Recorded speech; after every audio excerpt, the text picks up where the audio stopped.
Hello, good afternoon and welcome to GB News on your TV and on your digital radio. I'm Nana Akua, and for the next 2 hours, me and my panel will be taking on some of those big topics that are hitting the headlines right now. This show is all about opinion. It's mine, it's theirs, and of course it's yours. We'll be debating, discussing, and at times we will disagree, but no one will be cancelled. So joining me today, it's Conservative commentator Calvin Robinson and comedian Leo Kearse. Before we get started, though, let's get your latest news headlines.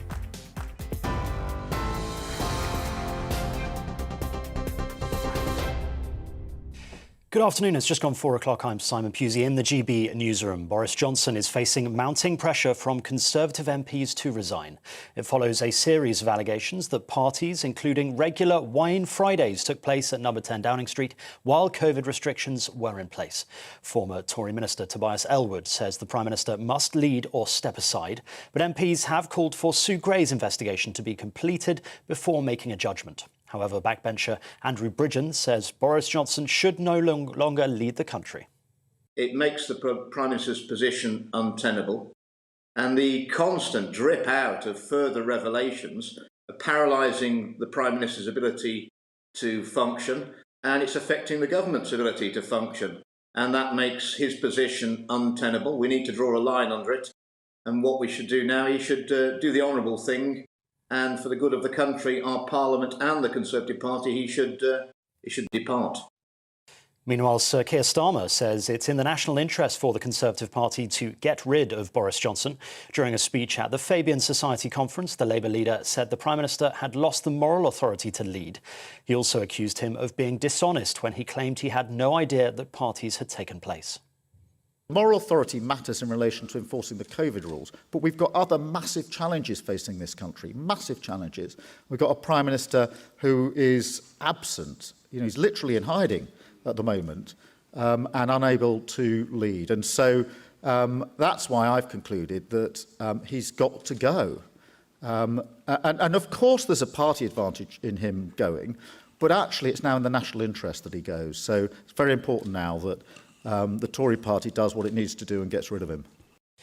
Novak Djokovic is back in detention at a hotel in Melbourne ahead of his visa appeal hearing.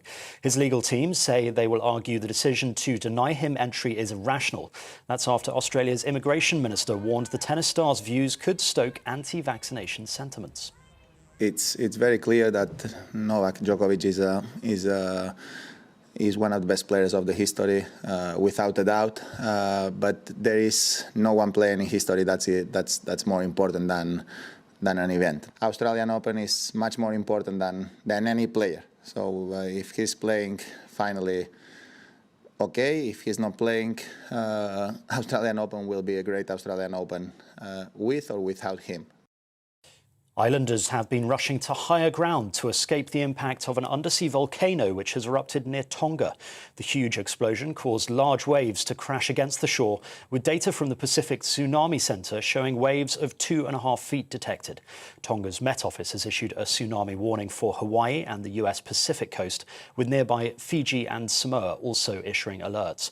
There are currently no reports of any injuries. Lawyers for Prince Andrew want to question his accuser's husband and her psychologist as part of his civil sex case. In recently published documents, they've argued that Miss Giuffre may suffer from false memories. It follows a request from her lawyers to take a statement from Prince Andrew's former assistant.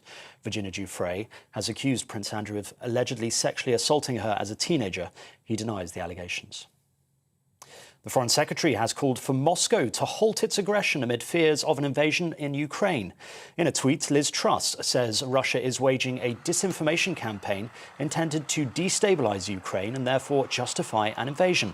She's urging President Vladimir Putin to de-escalate the military presence and engage in meaningful talks. Tensions continue to be fraught after Russia has stationed more than 100,000 troops along the Ukraine border. GB News can confirm more than 200 migrants have successfully crossed the English Channel so far today after being intercepted by officials. More than 750 people have successfully made the trip in the 2 weeks since the start of the year. On Friday, a Sudanese man in his 20s died after attempting to get across. French authorities have begun a manslaughter investigation following his death. This is GB News. We'll bring you more news as it happens. Now let's return to Nana Akua.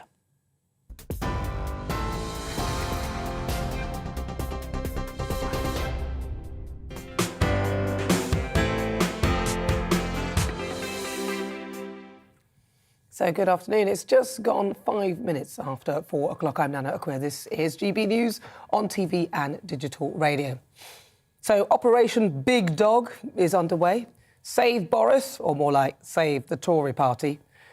So we now have others stepping forward who had parties in Downing Street.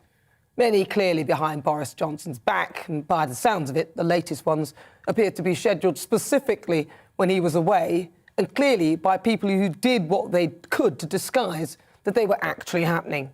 So, like, for example, concealing drinks in suitcases. What I want to know is, where were the police whilst this was happening? We all know that Downing Street is one of the most heavily policed buildings in the United Kingdom. So are we to believe that those who enforce the law were also blissfully unaware that these things were going on? We've been taken for fools here. This behaviour, I doubt, is a one-off, and I suspect these kind of parties have been happening in Downing Street for decades. That's why everybody turned a blind eye. This is a culture which I believe existed long before Boris Johnson took over the reins of power and moved into number 10, and I don't see why he should be made the fall guy. There's too much at stake here. And it turns out that all these people that we've never heard of, who actually have a lot of power, have been running the show in any case. Kate Josephs, never heard of her until now. She led the government unit responsible for drawing up COVID rules. She threw a boozy leaving party during the Christmas restrictions. She apparently literally wrote the rules. She's left to become a chief executive of Sheffield Council. Good luck with her there. Kate Josephs reported to another civil servant, Simon Case. Never heard of him. He was invited to the party. He didn't go. But apparently that night, his staff were having a party in his private office.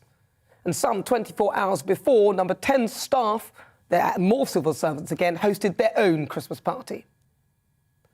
Now the future of the Conservative Party and its leadership rests with Sue What's-her-face? Sue Gray? Who, once again, no one in the general public has ever heard of, but apparently she's a senior civil servant. We need to look at the role of civil servants here, who in many cases are infinitely more powerful than those who appear to be the face of power. They've seen off successive prime ministers.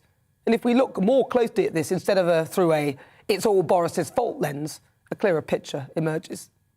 I certainly don't absolve Boris of all responsibility here, but come on. Be honest, did you break the rules in any way? And as for the police, who must have turned a blind eye, people should now be able to reclaim any fines paid for rules broken. But is removing Boris worth the risk of political instability, the kind that paralyses governments from getting on with the business of government? I don't know if you've cared to notice, but it looks to me like we're over the worst of this pandemic. The economy is looking pretty good, and we've got some huge changes coming down the line which will have a real impact on all of us. All this other stuff is distraction politics, and the Conservative Party are caught between a rock and a hard place. I suspect other countries are laughing at the UK that we are prepared to ditch a Prime Minister based on this. I mean, if this were China, those who dared to leak it wouldn't live to tell the tale. Boris has an ability to bounce back. He got the Brexit deal over the line where others failed miserably and won an 80-seat majority. The dog that wins the race is the one with the comfortable lead.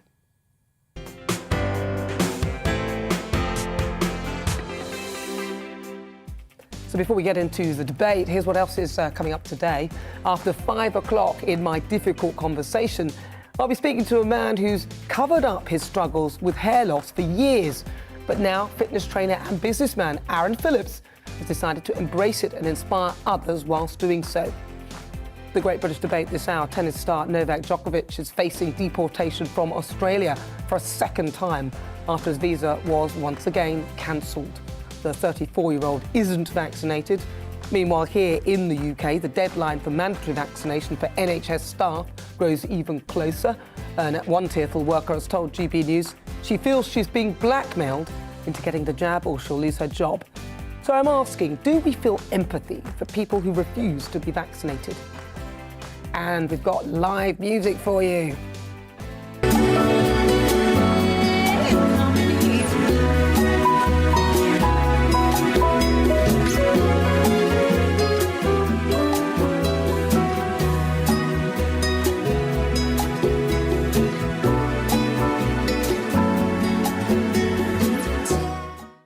Andrea Black is my Great British Talent this week. You won't want to miss her. She's fabulous.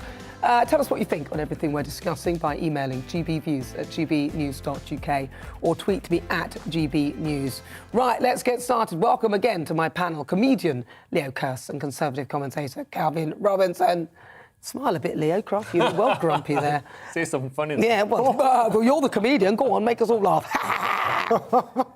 Now, what do you think? Boris Johnson, I've got to start with you, Leo. I mean, is he toast, or can the big dog get up and fight another day? Well, we've thought he was toast so many times before. Like when it was revealed that Owen Paterson and so many other people in his cabinet and in his government are using the pandemic as a cover to just graft away taxpayers' money. So Owen Paterson was getting backhanders from Randox, and they were getting all these dodgy PCR contracts. And Transparency International say that 20% of the COVID VIP contracts were dodgy. So I'd have thought that would be a bigger issue than somebody having some cheese and wine. But with this, I mean, I think this has really hit home for people, because people weren't allowed to go to funerals or visit relatives in hospital. And meanwhile, the people who are writing the rules were flaunting the rules the same day the rules came in. But as you said, the people who are writing the rules, so these sudden civil servants that are popping out from nowhere, who kept having parties. Now, Boris may or may not have been aware of some of them, but it sounds like some of them he certainly wasn't. Others he may well have been. That's even worse. That's even worse, because people were having parties in his house, in his own house. But this is a big and house. not telling him. He wasn't invited to parties in his own gaff. Well, that's pretty shocking. That's an embarrassment. It's pretty shocking, but the thing is, they wouldn't have told him. It was definitely trying to hide the fact that they were doing this. But I'm looking at it and thinking, well, what about the police and people who are enforcing the law? They were there. I mean, Calvin, what's your take on this? Yeah, so these civil servants weren't popping out of nowhere. Simon Case came in to replace Sir Mark Sedwill, who he was supposed to be there to clean up the civil service, and he clearly hasn't done that if he's leading a poor example. And that is very much a poor example. The people writing our laws, the people responsible for all of these regulations, are not following them. But, people, general public, were arrested on the park for stopping with a cup of takeaway coffee and sitting on a bench, for goodness sake. And there are, of course, extremes like Leo just alluded to. People were not allowed to go to funerals of their loved ones and hold their hands. People died alone. There were really, really horrible situations. But I don't think you can conflate fines today. I don't think you can conflate that with the fines. I get with the fines. I think, I'm sorry, but refund everybody that you fined.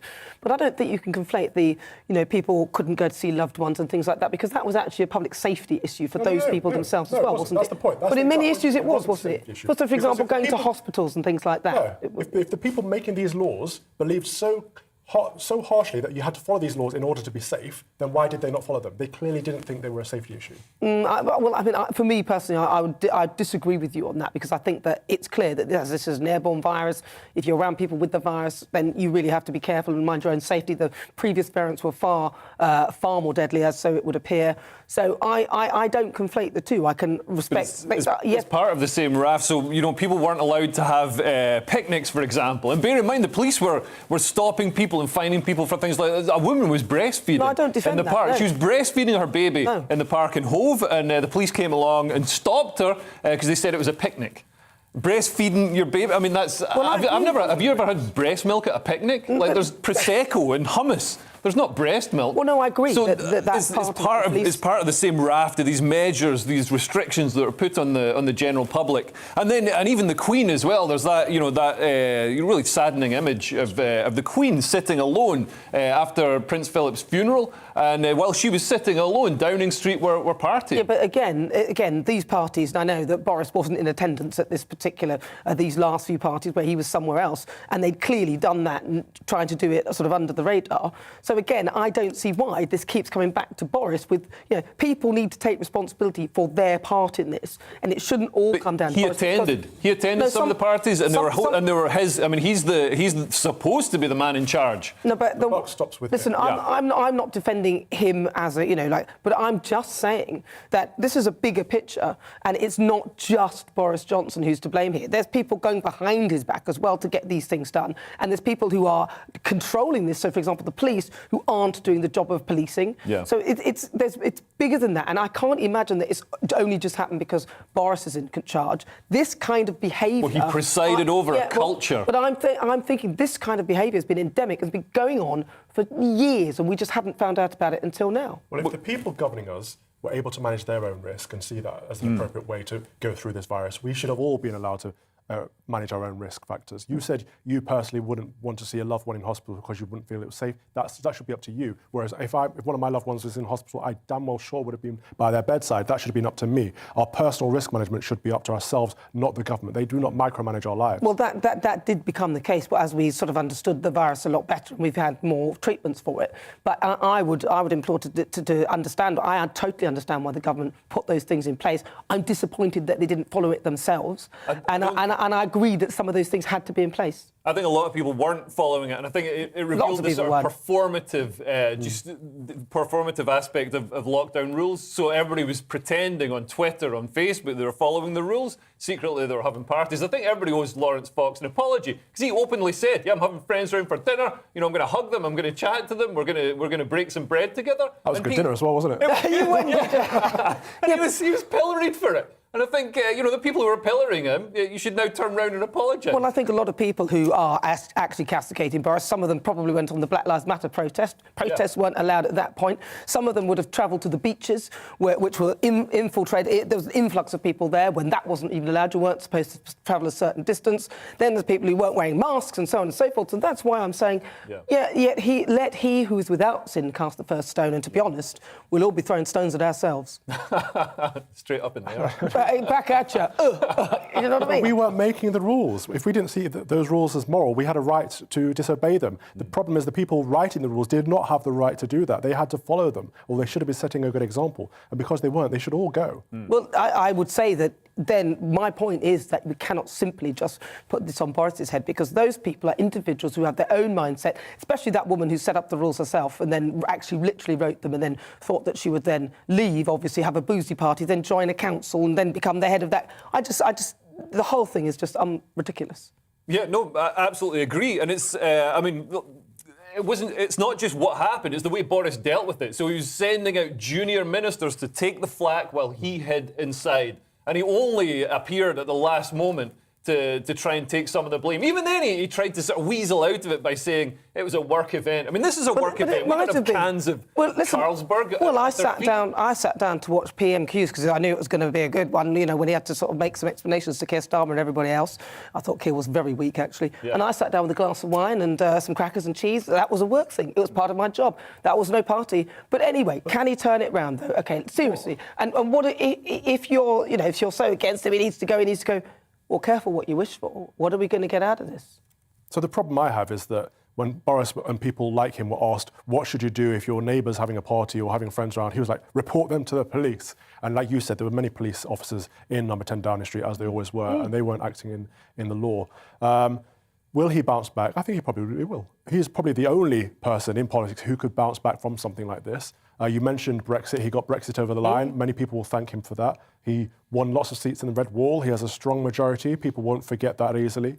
But at the same time, he has to own up, be strong, apologise properly, not a half apology, and move forward from this. And I think he could win back if he solves the immigration crisis and if he promises to never take our civil liberties ever again.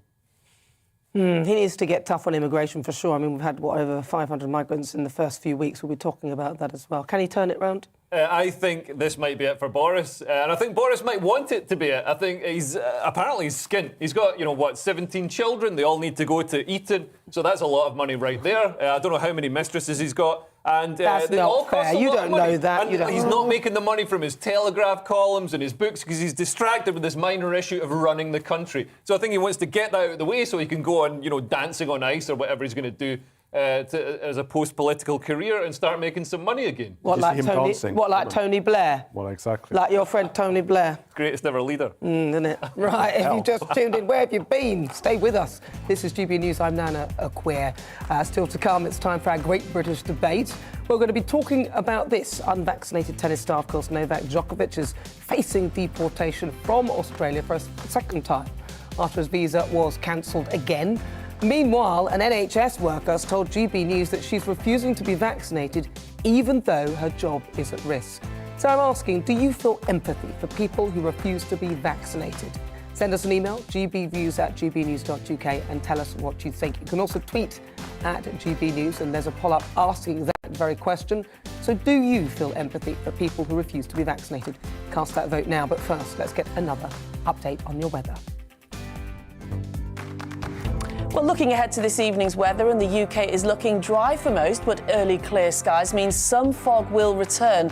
Let's take a look at the details. Clear spells in the southwest mean it will turn chilly this evening. Watch out for a few sharp showers too, particularly around the coast where they could be quite heavy. It's a cloudier picture in the southeast. It should stay dry here, though, with less fog than we have seen through some recent nights. There will be breaks in the cloud across Wales towards Cardiff in the east. It will stay dry, but some showers are likely further west.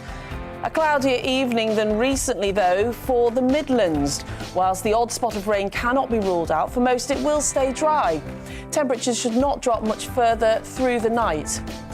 Eastern and northeastern England is where the fog will be thick in places through the evening. However, as the skies turn cloudier overnight and the winds pick up, the fog should largely clear. Further north, and a weather front will push southwards across Scotland, leading to largely cloudy skies and some outbreaks of rain. Meanwhile, over in Northern Ireland, we're set to have a fine end to the day with variable amounts of clouds. Some fog patches are possible, but it should stay dry.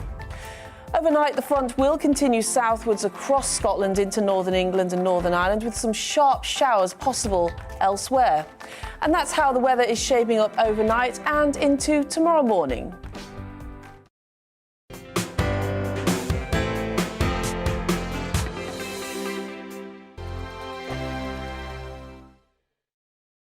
Hello there, I'm Eamon. And I'm Isabel. And you're watching the GB News digital stream across the United Kingdom. And around the world. If you're here in the UK, you can also watch us on your TV screen. GB News is Freeview channel 236. On Sky, we're channel 515. 626 on Virgin Media. Just remember, you might need to retune your TV to watch the channel. Yeah, and if you are doing that, find out more about retuning by going to gbnews.uk.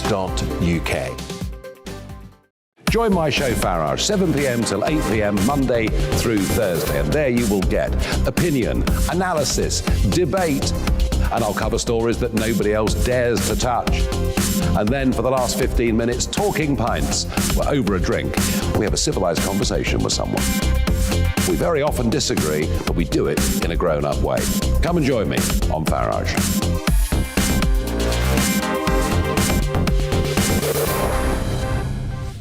I'm Dan Wootton. Join me Monday to Thursday from 9 to 11 for the feistiest and most fun news debate on TV, where free speech reigns. I'll bring you a sharp take on the day's biggest stories, bombshell newsmaker interviews, and A-list guests.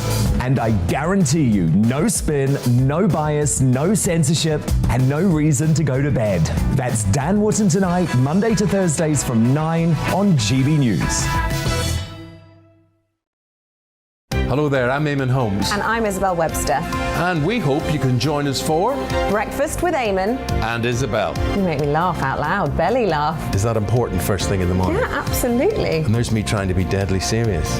News is a serious business. Yeah, I have to rein you in sometimes. Well, it doesn't stop us laughing at it. It doesn't stop us having an opinion on what's going on. Yeah. And it certainly will not stop us reflecting what you think. Weekdays from 6 to 9:30 on GB News.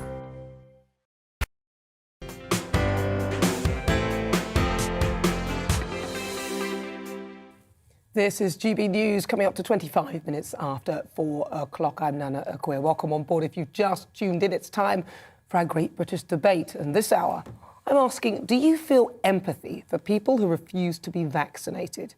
Unvaccinated tennis star Novak Djokovic is facing deportation from Australia for a second time after his visa was once again cancelled. The government there have labelled the 34-year-old a threat to public health. Meanwhile, back here in the UK, an NHS worker says that she's extremely anxious and stressed that she could lose her job because she refuses to take the vaccine. From April, NHS staff face the sack if they're not fully vaccinated. Miriam Brewer, who works as a medical secretary at the Worcestershire Acute Hospital NHS Trust, says that she feels coerced into putting something into her body that she doesn't want. Our West Midlands reporter Balvinda Sidhu has been to meet her. Miriam Brewer has dedicated more than 20 years of her life working for the NHS. She says she's devastated she could lose her job because she doesn't want to take the COVID vaccine. It's caused massive anxiety, massive levels of stress. I've had to arrange counselling for myself. It's been the most stressful thing I've ever gone through in my life because I never thought I would. I've never been kind of in a group of people who have been discriminated against or been made to feel like, you know, I'm sort of less of a part of society because of a choice that I've made. From April this year, the government wants all frontline NHS workers to be fully vaccinated.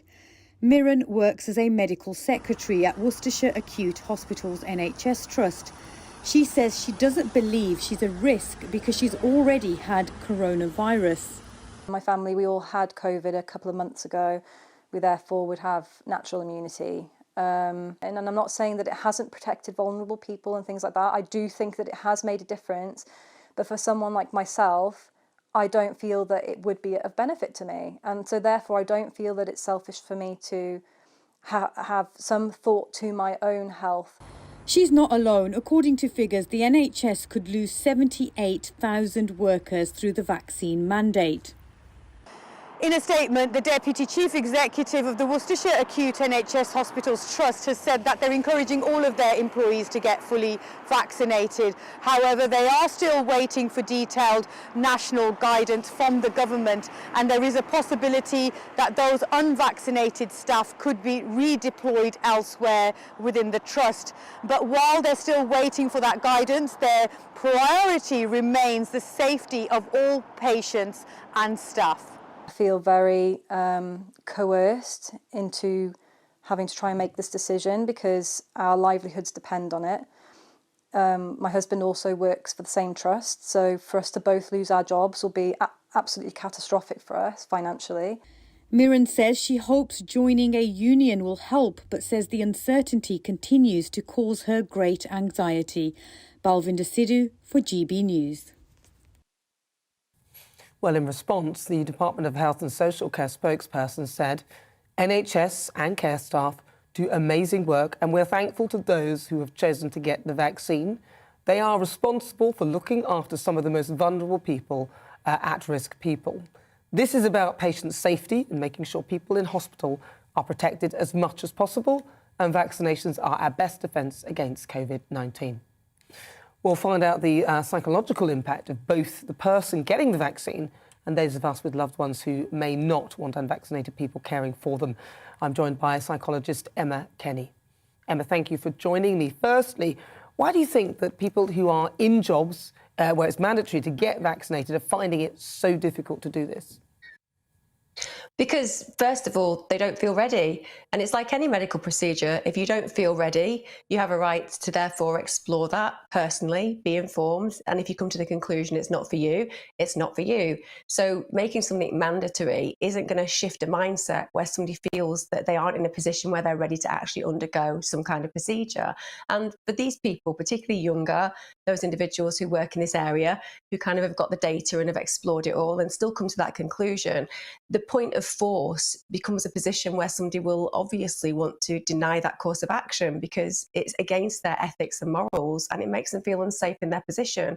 Because the bigger picture is, if you are forced to do something that feels completely against your comfort zone and your will, then you accept a behaviour that then could become more problematic in the future. You have to draw a line sometimes and somewhere in the sand. And for these individuals, that's the line. So it doesn't matter how much coercion and force or even consequence to some degree. What matters is personal ethics and morals over one's body and the autonomy people feel around that particular issue. So that's why people are saying no. And that's why it's really important that we do as much as possible to stop this kind of course of action that will see nearly 100,000 people lose their jobs, which is absolute insanity when you think about the NHS and what's required for the NHS to work, which is all those workers. Well, you might say that the NHS may feel that differently towards it, and in particular, if you look at the numbers of, the spread of COVID within hospitals, which is probably the worst place you can be and the most likely place you're going to catch it, I suppose from what they're seeing, they might say something different. Now, do you understand that from the other side, though, why people who have loved ones being cared for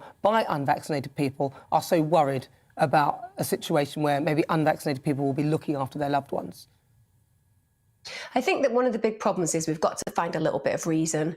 And the reason is they've been looking after your loved ones all the way through and will be doing to April. And that in itself is a bit of a problem because logic is being denied in this moment. We can't logically say, well, it's all right to work with these individuals till April, but then you lose your jobs when we've got past the winter peak. That's just unfair and illogical. But I do fully understand what you're saying about but do you understand members. their positioning? Yeah, I'm just absolutely, not just that. I mean, because I respect, I can hear from what you're saying where your positioning is on this, but I'm just saying that my bias. I own my bias. My bias that's fine. as a There's woman. No, you're is that entitled to your I agree with you. Entitled to your opinion. Yeah. But I'm just wondering. No, and I agree with you. I'm just.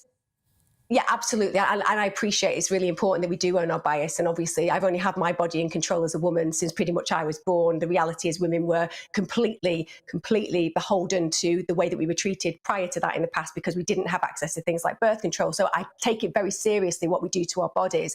But I think that it's completely acceptable for people who are deeply traumatized. Point is, we've had 2 years of some people genuinely feeling like they might kill their grandma, they might kill their partner, they might kill their sick child. That trauma, led by the Nudge Unit and the Behavioural Insights, which has genuinely done a horrific amount of psychological damage. Of course, I have empathy with people who can't imagine the fear that they would feel being thought that they might be exposed to this virus. So absolutely, I don't for 1 minute condemn anyone who feels very, very passionate about wanting everybody vaccinated. Equally, it's important we don't condemn anybody who feels the opposite. What's important is, I think, at this moment in time with all the division, to recognise what's going to be best for our country. And it will always be personal autonomy. It will always be a great NHS service, and it will be listening to the professionals on both sides. And I think that your channel is great at bringing that balance, whereas I don't think we've had that. So I think a lot of people have been very traumatised. They're going to need a lot of help getting past that. But we can't blame the unvaccinated because, unfortunately, whether people want to acknowledge it or not, the statistics don't add up. It's not the unvaccinated that are the problem. And the reality is this vaccine isn't something that just stops transmission or stops people getting it. And that's the issue as to why people are saying, well, give me a little bit of time. Give me some time to just think about this. As I get older, maybe I'll have it. It's the same with the flu jab. We don't say, do we have empathy for people not having the flu jab? Because arguably we wouldn't even ask that question. It's a new question we're posing right now. And that's more to do with the way that people have been nudged to believe that the unvaccinated are somehow people who are going out of their way to harm people. It's unfair, it's untrue, but most of all, it's massively unhelpful for our society and for the NHS. Well, listen, Emma, thank you so much for your thoughts and thank you for giving us your view on that. That's Emma Kenny. She's a psychologist. If you just join me, this is GB News. Let's have a quick look at what you've been saying. Tom says, do the unvaccinated seem like they really want empathy for not being jabbed? We don't care. And Reggie says, yes, we should feel sympathy for the unvaccinated because it's a personal choice. Interesting stuff. Keep them coming. We'd love to hear your views on this. But after the break, we'll be continuing with our Great British Debate. And I'm asking, do you feel empathy for people who refuse to be vaccinated? First, though, let's get an update with your latest news headlines.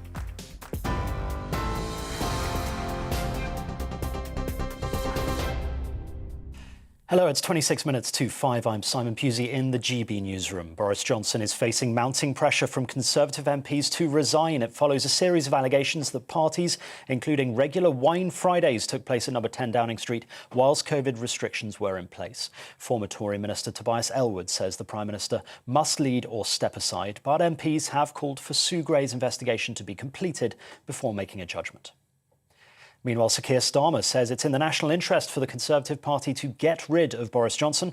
During a speech at the Fabian Society conference, the Labour leader said the Prime Minister has lost the moral authority to lead.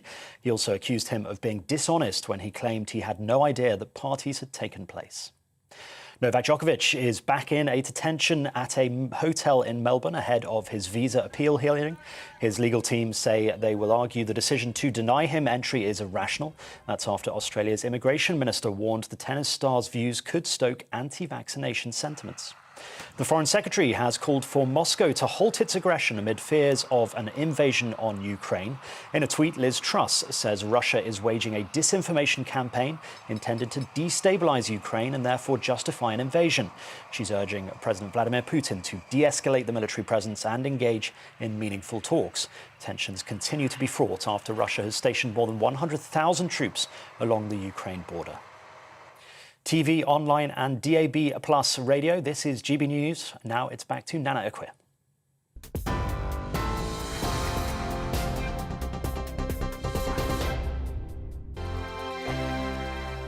Hello there, I'm Eamon. And I'm Isabel. And you're watching the GB News digital stream across the United Kingdom. And around the world. If you're here in the UK, you can also watch us on your TV screen. GB News is Freeview channel 236. On Sky, we're channel 515. 626 on Virgin Media. Just remember, you might need to retune your TV to watch the channel. Yeah, and if you are doing that, find out more about retuning by going to gbnews.uk. Join my show Farage, 7 p.m. till 8 p.m. Monday through Thursday. And there you will get opinion, analysis, debate, and I'll cover stories that nobody else dares to touch. And then for the last 15 minutes, talking pints. We're over a drink. We have a civilized conversation with someone. We very often disagree, but we do it in a grown-up way. Come and join me on Farage.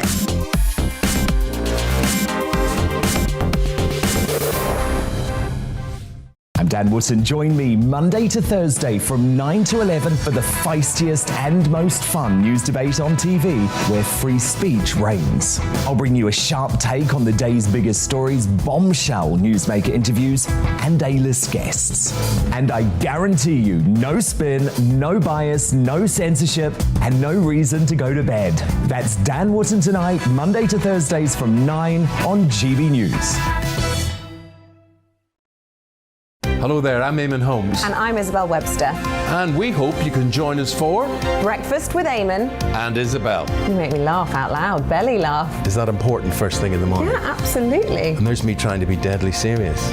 News is a serious business. Yeah, I have to rein you in sometimes. Well, it doesn't stop us laughing at it. It doesn't stop us having an opinion on what's going on. Yeah. And it certainly will not stop us reflecting what you think. Weekdays from 6 to 9:30 on GB News.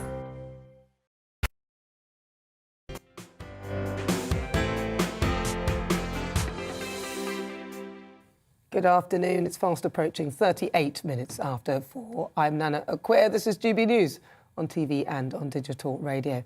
Now, every Saturday at about 5:30, we have live music for you.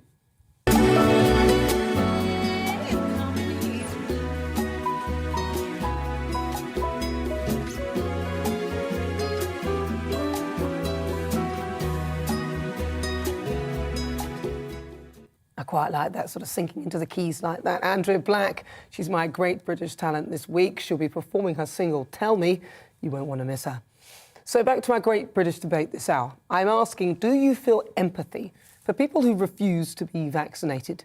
For the second time, tennis star Novak Djokovic, as you saw in that news bulletin, is facing deportation from Australia after his visa was cancelled. The 34-year-old is unvaccinated. Meanwhile, back here in the UK, an NHS worker says that she's extremely anxious and stressed that she could lose her job because she refuses to take the vaccine. From April, NHS staff face the sack if they're not fully vaccinated. Let's see what my panel think, and I'm pleased to say Conservative commentator Calvin Robertson and comedian Leo Curse join me. I'm going to start with the gentler of the two. I don't know which one. Let's go with Leo. Go on. Yeah, no, I mean, I think the thing with NHS staff being coerced to be vaccinated, it just doesn't make sense to me. I mean, the biggest problem facing the NHS at the moment is understaffing. They're really struggling to get staff post-Brexit and also in the wake of this pandemic. And their biggest problem, I've got a friend who works for the NHS, their biggest problem is people taking time off with symptomless, testing positive, but being completely symptomless or having very minor symptoms. So Omicron is so mild, they should really be able to work through it as you would if you had a cold. And the decision by the NHS to fire staff doesn't take into account. So my friend's got long COVID, so there can be issues with long COVID and vaccination apparently. She's had COVID, she then had Omicron, so she's had two bouts of coronavirus, so she's got natural immunity. I've had the same, so I've got the natural immunity passport that allows me to travel overseas, allows me to attend concerts. I don't see why she's not allowed to work when she's got the same natural immunity. And the NHS isn't based on coercing people to have medical treatments, invasive medical treatments that they haven't consented to. The NHS... So this goes against the morals and the principles of the NHS. Well, no, the NHS was based on a whole heap of different things. I could spend time and talk to you all about Bevan who set it up, but that would just take a very long time. Well, I'm pretty sure none of them were holding people down and injecting them in the eyeball. They're not doing that, though, are they? I mean, that's silly. But they're saying if you don't get this, you're going to lose your job, your family's going to starve, you're going to have to live in the woods. Would you accept an alternative, which would be that, yes, they want people to be jabbed, and I don't think there's anything wrong with that, but if they had, as you said, a natural immunity passport, would that be more acceptable to you, even though the parameters of it are still pretty much the same? That absolutely makes sense. I mean, Calvin, what do you think? Look, the CEO of Pfizer a year ago said, or implied, that it was 100% effective. This month, he's come out and said 2 jabs offer very little protection. So it's not the most effective. Well, for Omicron, are you talking about specifically? No, in general. He said in general. Well, that's not what everybody else has been saying. Doesn't matter. This is what the CEO of Pfizer said. So it's not very effective. And on the second hand, I think it's only for Omicron, actually. He said that. In an interview, he said it offers very little protection. He did not specify for Omicron. So I'll tell you specifically. He said the 2 doses aren't enough for Omicron. He didn't say that. He did not say that. I'm quoting it. I mean, you can show the clip if you want to, but he didn't say find it. But that's the first part. The second part is, and I'm just going to go out and say it, it's dangerous. What's dangerous? So there are... What's dangerous? The vaccine adverse effect reporting system shows that there are more deaths from the vaccine for COVID-19 than there are for any other vaccine in the history of vaccines. Where did you see that combined. Specific piece on VAERS. That is the official system for the adverse effects for reporting for vaccines. OK, so I'm going to go and check those stats out. In the last 33 years, combine all the deaths from all the other vaccines, and the death from the COVID-19 vaccine is more than all of them combined. Therefore, people have a right... What about the death rate in comparison to COVID OK, so let's talk about the death rate. And also, let's factor in long COVID. Let's talk about that. So 9,400 people died of COVID last year. It was very sad for anyone to die of anything. 9,400. So not people with COVID, not people who died from a car accident who happened to have COVID, people who died from COVID, 9,400. So hang on. In total, so far... I just want to clear your statistics so that I can hear exactly what you're saying. So out of the 150,000 people... This is from the Office of National Statistics. So from the ONS, you're saying that out of the 150,000 people that died of COVID, only 9,000 of those died. So died or died. So people with... Hang on, wait. Let me finish. So as a collective, the deaths that were recorded for COVID is 150,000. Out of those, you're saying only 9,000 actually died of COVID. I'll be very specific. So you're saying 141,000. If you stop saying you're saying and let me say what I'm saying. I'm just trying to work. I'll be very specific. No, but I'm just trying to work. I'll be very specific so you can work it out correctly. 9,400 people died in 2020 of COVID with no other underlying causes.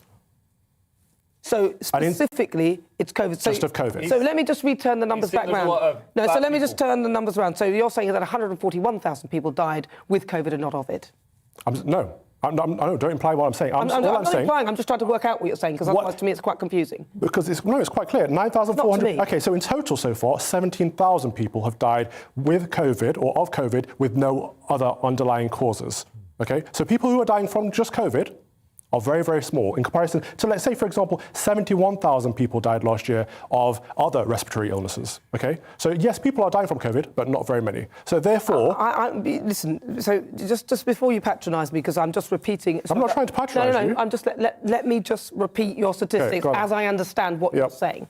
You're saying that... So, let's talk about 150,000 people in this country who have died with COVID listed as a reason why they've died. Out of those, you're saying only 9,000 of them actually died specifically of COVID itself. The others died with COVID. That's what you're saying. And that would make 141,000 deaths just with COVID and not of COVID.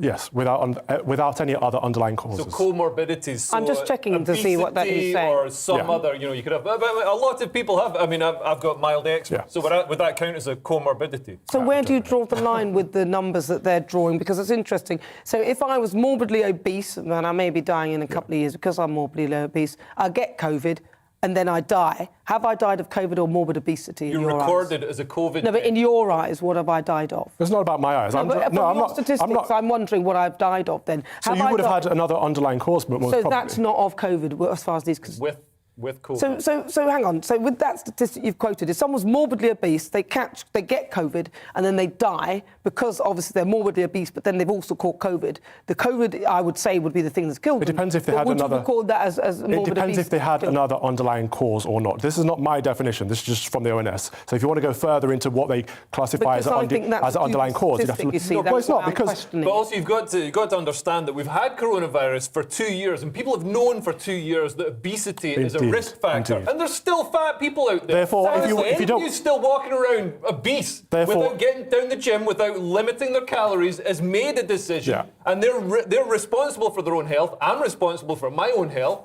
So, why can't you be left to take... If you don't want to catch COVID... Is there any point asking you about empathy after that? No, but it's like, if you are worried about your own health, exercise. If you know that being overweight is a comorbidity, exercise. That's the better thing to do than to take a risky vaccine. Stop chucking food down your gob. I mean, there are other things you could say. 29,500 people died of the flu. In comparison. So less people died of just COVID alone with no underlying causes than died of the flu. I'm just finding your statistics and the reasoning around them a little bit questionable. But hang on, this show is nothing without you. Good. And your views. So let's welcome one of our great British voices and your opportunity to be on the show and tell us what you really think about the topics we're discussing. David Baum is a fitness and wellbeing enthusiast and a business owner. David, so a question to you then, seeing as you're in the field, and thank you so much for being one of our GB voices, great British voices. Do you feel empathy for people who refuse to be vaccinated? No, it's just choice. And I know people have said it's bad, etc., etc. I know people who work in the NHS who haven't been vaccinated because they are scared of the perceived danger. I know people who won't be vaccinated because they've actually watched people die after having the vaccine, and a very good friend of mine can't have the vaccine. Unfortunately, David, your line is so quiet. Your line is so quiet, we can barely hear you. Is that better? No, not much. I mean, I can just about hear you, but sadly, your line's not great. We'll have to try you another time. Thank you, David. That's David Baum. He's a fitness and wellbeing enthusiastic and business owner, one of our very quiet GB News voices. Lots of you have been getting in touch with your views as well. Denise says, I'm unvaccinated and I don't need anyone's empathy, but it'd be nice if people respected my choice as I respect theirs. Alex says, I wouldn't say I empathise with them as they're making a questionable choice. Fred says, for those unvaccinated by choice, I have no sympathy whatsoever. They should get the bill for taking up all the spaces in ICU. Stupid. Caroline says, yes, I do feel empathy for NHS workers who don't want to be vaccinated, as many feel they already have antibodies from having had COVID and natural immunity. Kenneth says, no one in the NHS should be forced against their conscience to have the vaccine. And right now, I've got a poll up on Twitter asking you that very question. And the question is, do you feel empathy for people who are refusing to be vaccinated? And currently, 66% of you say yes and 34% of you say no. So that's how the land lies. Most people do feel empathy for those who refuse to be vaccinated. I tell you where I stand with that. I think they should include natural immunity as part of their reasoning as to whether you had the vaccine or not. But I do believe that I still accept the fact that in some professions, a mandatory vaccination would be an acceptable thing. I think that's fine, but I think you need to look at the big picture, which is if somebody has had the virus and has got the antibodies and it's equally good or just as good as the vaccine, I don't really think you should really be forcing them to be vaccinated. I think that should be sort of part of the mix. What do you think? Is that reasonable? I don't think there's any area in the public life where you should expect or you should demand that someone takes a medication in order to do their job. I find that abhorrent. I find it very anti-Western, anti-liberal and quite a scary mindset, but that's where we're at right now because we're so obsessed with COVID as if it's the only thing that people get ill from or die from. And this whole idea that you can determine what someone else is going to put into their body is frightening. Yeah. Well, but vaccination, this is not new. I mean, Novak's been turned away from Australia. He probably won't get in, not now, but... what were you going to say, Leo? Well, yeah, I was going to say it'll work against the people who want everybody to be vaccinated because of psychological reactance. If somebody tries to force you to do something, you automatically push back against that. If you walked into Tesco because you wanted to buy some soup and somebody grabs the tomato soup and starts shoving it in your face saying, get this soup, trying to force your mouth open and pour the soup in, you wouldn't lie there and let them pour the soup in. Well, it depends if you feel that you're being forced. You want to be able to choose the soup, and you want to be able to read the label and see, oh, yeah, I like tomato soup. Yeah, but not everybody feels forced. Other people would... Well, a lot of people have got good reason to... but not everybody... Sorry. Not everybody feels forced. I respect that if if somebody's forcing soup down your throat and it's tomato soup and you wanted chicken, that you would feel forced. But this is not about that. Your livelihood. If you're prepared to, for some of us, to me, it's a common sense. If somebody says get the vaccine, I'm okay with it. I don't feel forced. I don't feel coerced. I don't need to be. If they offer me an incentive, I would see it as, then I would accept that. I'd see it differently. Yeah, but you want it anyway. It doesn't make sense. You want the vaccine anyway, so of course you're not forced. No, but I'm just saying. If you're saying I don't want it and someone says you have to have it, then you'll be forced. There is the other side of it, because you're making it sound like... If they offered people a jet ski or something like that in return for getting the vaccine, then fine. But don't take their job away. Would you take it if you offered a jet ski? Oh, totally, a jet ski, yeah. I knew it, you've got your price. Ride it up and down the canal. Well, listen, after the break, we'll be getting the latest as lawyers for the woman accusing Prince Andrew of a sexual assault are seeking testimony from the two people in the UK. The Duke has repeatedly denied the claims. We'll get the reaction to this story from America with the host of the Politics People podcast, Paul Dudridge. But first, let's get another update with your weather. Well, looking ahead to this evening's weather, and the UK is looking dry for most, but early clear skies means some fog will return. Let's take a look at the details. Clear spells in the southwest mean it will turn chilly this evening. Watch out for a few sharp showers too, particularly around the coast where they could be quite heavy. It's a cloudier picture in the southeast. It should stay dry here, though, with less fog than we have seen through some recent nights. There will be breaks in the cloud across Wales towards Cardiff in the east. It will stay dry, but some showers are likely further west. A cloudier evening than recently, though, for the Midlands. Whilst the odd spot of rain cannot be ruled out, for most it will stay dry. Temperatures should not drop much further through the night. Eastern and northeastern England is where the fog will be thick in places through the evening. However, as the skies turn cloudier overnight and the winds pick up, the fog should largely clear. Further north, and a weather front will push southwards across Scotland, leading to largely cloudy skies and some outbreaks of rain. Meanwhile, over in Northern Ireland, we're set to have a fine end to the day with variable amounts of clouds. Some fog patches are possible, but it should stay dry. Overnight, the front will continue southwards across Scotland into northern England and Northern Ireland, with some sharp showers possible elsewhere. And that's how the weather is shaping up overnight and into tomorrow morning.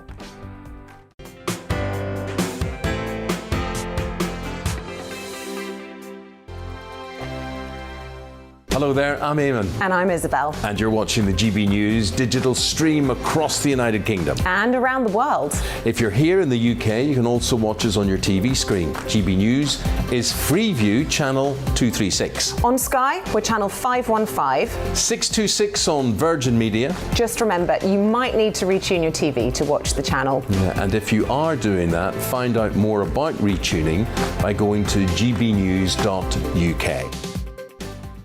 Join my show Farage, 7 p.m. till 8 p.m. Monday through Thursday, and there you will get opinion, analysis, debate, and I'll cover stories that nobody else dares to touch. And then for the last 15 minutes, talking pints. We're over a drink. We have a civilized conversation with someone. We very often disagree, but we do it in a grown-up way. Come and join me on Farage.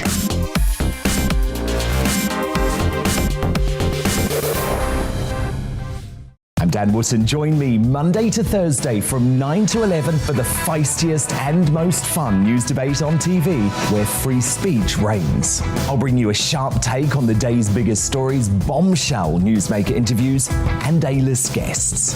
And I guarantee you, no spin, no bias, no censorship, and no reason to go to bed. That's Dan Wootton tonight, Monday to Thursdays from 9 on GB News. Hello there, I'm Eamon Holmes. And I'm Isabel Webster. And we hope you can join us for Breakfast with Eamon. And Isabel. You make me laugh out loud, belly laugh. Is that important first thing in the morning? Yeah, absolutely. And there's me trying to be deadly serious. News is a serious business. Yeah, I have to rein you in sometimes. Well, it doesn't stop us laughing at it. It doesn't stop us having an opinion on what's going on. Yeah. And it certainly will not stop us reflecting what you think. Weekdays from 6 to 9:30 on GB News.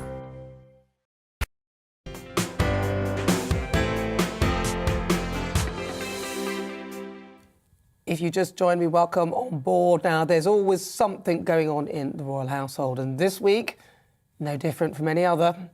He's now facing civil action from Virginia Giuffre over sexual assault allegations. Of course, it is Prince Andrew. These are allegations that he strongly denies. According to court documents, her lawyers are now seeking testimony from 2 people in the UK. So let's find out more and get some reaction from America. From Paul Dudridge, he's the host of the Politics People podcast. He joins us now live from LA. Paul, what's the weather like there? Is it lovely? Is it nice? It is. Do you know what? It is always lovely. I hate to say this because every time I talk to Brits, it's like, look, I'd like to come up with some kind of, no, it's cloudy or it's drizzly or it's, no, it's lovely. It is lovely. I'm so jealous. I'm so jealous. So what's it been like very then? much I imagine heaven to be. So what's the response then? In America, you've got the Prince having his titles, of course, being stripped from him and this whole nasty sort of mess around everything. What's the response? What are people saying if they are even talking about it? This is the problem. I've got to say, I read a news report this morning basically explaining to Americans who Andrew is. And I swear this is almost word for word. And this news report said he's the 3rd child of the Queen and his wife was in season 4 of Friends. And so he's very much not even a spare here. They didn't even know he existed until recently. So it's not getting very much coverage at all. Put it this way, this country is not even covering, Hunter Biden's laptop. So they're not interested at all in Andrew. They like the Queen. They kind of have an on-off relationship with Harry and Meghan, who suddenly look like nobility. Let's face it. I mean, Andrew now is looking less regal than Harry and Meghan. Who knew? And so it isn't really getting much traction here, I have to say. Ironically, if Prince Andrew, no, he is still a prince, isn't he? As this goes to press, if Andrew Windsor wants to lay low, he could move to the US because he would be anonymous. Frankly, it's not getting any traction here at all, I have to say. That's interesting because we think that it's some big thing and everyone's going to be talking about it, and actually it turns out they're not that interested at all. I mean, earlier this week, he failed in his attempt to have the US civil case dismissed. So what do you think for him now? Well, we talked a few weeks ago, and I think part of the reason, even the Ghislaine Maxwell case wasn't widely covered was because, we were talking, it wasn't streamed. It was just court artist kind of. And now this is just the civil case that emanates from that. This is pretty dry subject for most Americans. I think what's going to happen. I understand today that Andrew's lawyers are now looking to interrogate Virginia Giuffre's husband, is it? I think, and they're looking for witnesses in the UK. So they're going to push back. This is a civil case, and this is the thing that is exciting people in the UK, that it's some great legal case and he's going to go to prison. It's a civil case. The fact is, in civil cases, it's a federal civil case, only 51% needs to be proved. It only has to be on the preponderance of evidence that a case can be proved. Ghislaine Maxwell's gone to prison or has been found guilty. And Jeffrey Epstein is now part of the evidence that he did a settlement. So I think we're beyond the 51%. If this actually goes to trial, this is going to be a loss, a financial loss.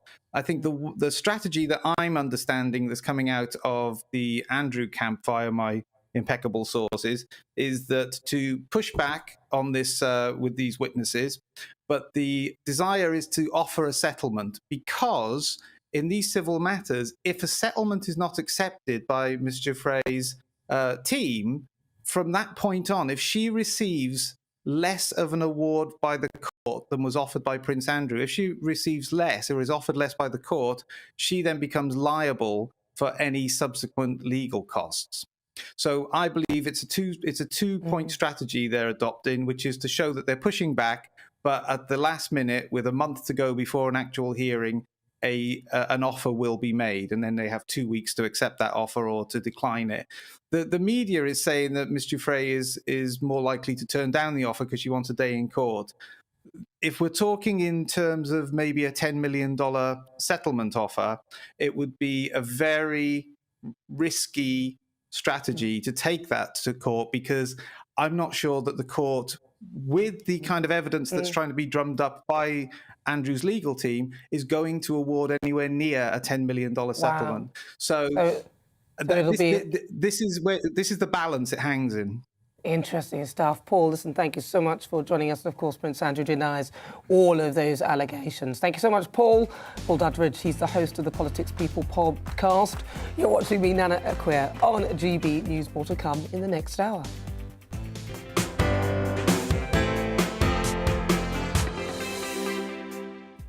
It's 5 o'clock. If you've just tuned in, where have you been? There's so much going on. I'm Nana Akua. This is GB News on TV and on digital radio.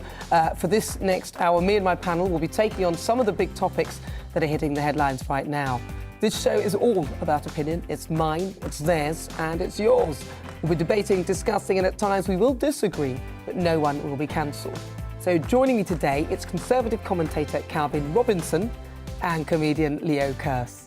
Still to come in my difficult conversation today, I'll be speaking to a man who's covered up his struggles with hair loss for years. But now, fitness trainer and businessman Aaron Phillips has decided to embrace it and inspire others whilst doing so. The Great British Debate this hour, I'm asking, should asylum seekers plug the care sector staffing gap? Priti Patel says that asylum seekers who've waited over a year for a decision on their case can now work in care homes. It's hoped that it'll ease pressure on the recruitment crisis in the sector. And of course, we've got some live music for you.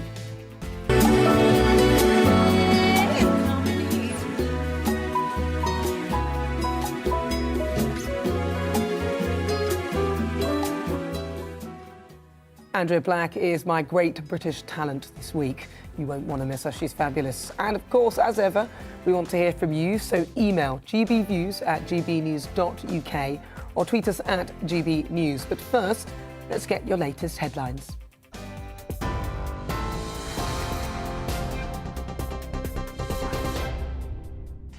Thanks, Nana. It's 2 minutes past 5 o'clock. I'm Simon Pusey in the GB newsroom. Boris Johnson is facing mounting pressure from Conservative MPs to resign. It follows a series of allegations that parties, including regular wine Fridays, took place at Number 10 whilst COVID restrictions were in place. Former Tory Minister Tobias Ellwood says the Prime Minister must lead or step aside, but MPs have called for Sue Gray's investigation to be completed before making a judgment. However, backbencher Andrew Bridgen says Boris Johnson should no longer lead the country.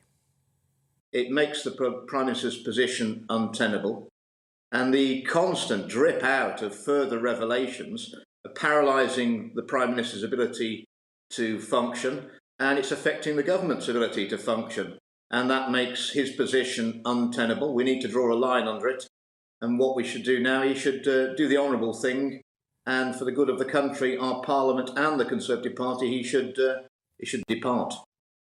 Meanwhile, Sir Keir Starmer says it's in the national interest for the Conservative Party to get rid of Boris Johnson. During a speech at the Fabian Society conference, the Labour leader said the Prime Minister has lost the moral authority to lead. He also accused him of being dishonest when he claimed he had no idea that parties had taken place. Moral authority matters in relation to enforcing the COVID rules, but we've got other massive challenges facing this country, massive challenges. We've got a Prime Minister who is absent. He's literally in hiding at the moment. And unable to lead. And so that's why I've concluded that he's got to go. And of course there's a party advantage in him going, but actually it's now in the national interest that he goes. So it's very important now that the Tory party does what it needs to do and gets rid of him. The number of COVID infections reported in the UK has dropped by over 30% from the week before. More than 81,000 new cases of coronavirus have been recorded in the latest 24-hour period, taking the 7-day tally down by 33% on the previous week. The numbers of deaths, however, is up 45% following a record spike in infections in recent weeks. The Foreign Secretary has called for Moscow to halt its aggression amid fears of an invasion on Ukraine. In a tweet, Liz Truss says Russia is waging a disinformation campaign intended to destabilise Ukraine and therefore justify an invasion.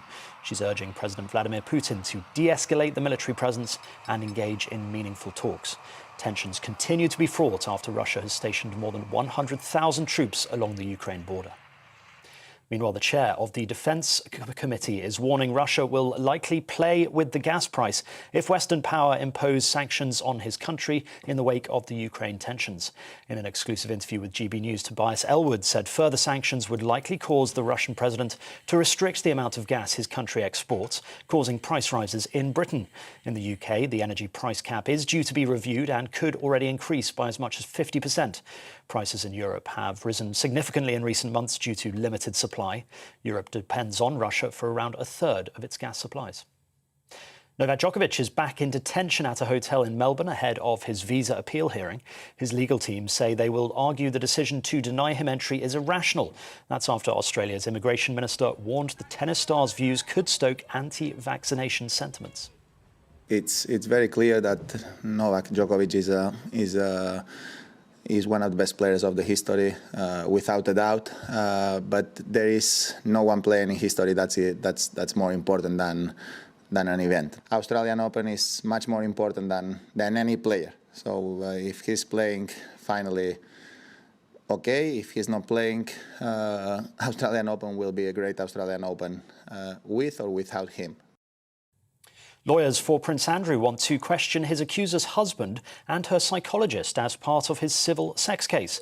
In recently published documents, they've argued that Miss Giuffre may suffer from false memories. It follows a request from her lawyers to take a statement from Prince Andrew's former assistant. Virginia Giuffre has accused Prince Andrew of allegedly sexually assaulting her as a teenager. He denies the allegations. This is GB News. We'll bring you more news as it happens. Now it's back to Nana Akua.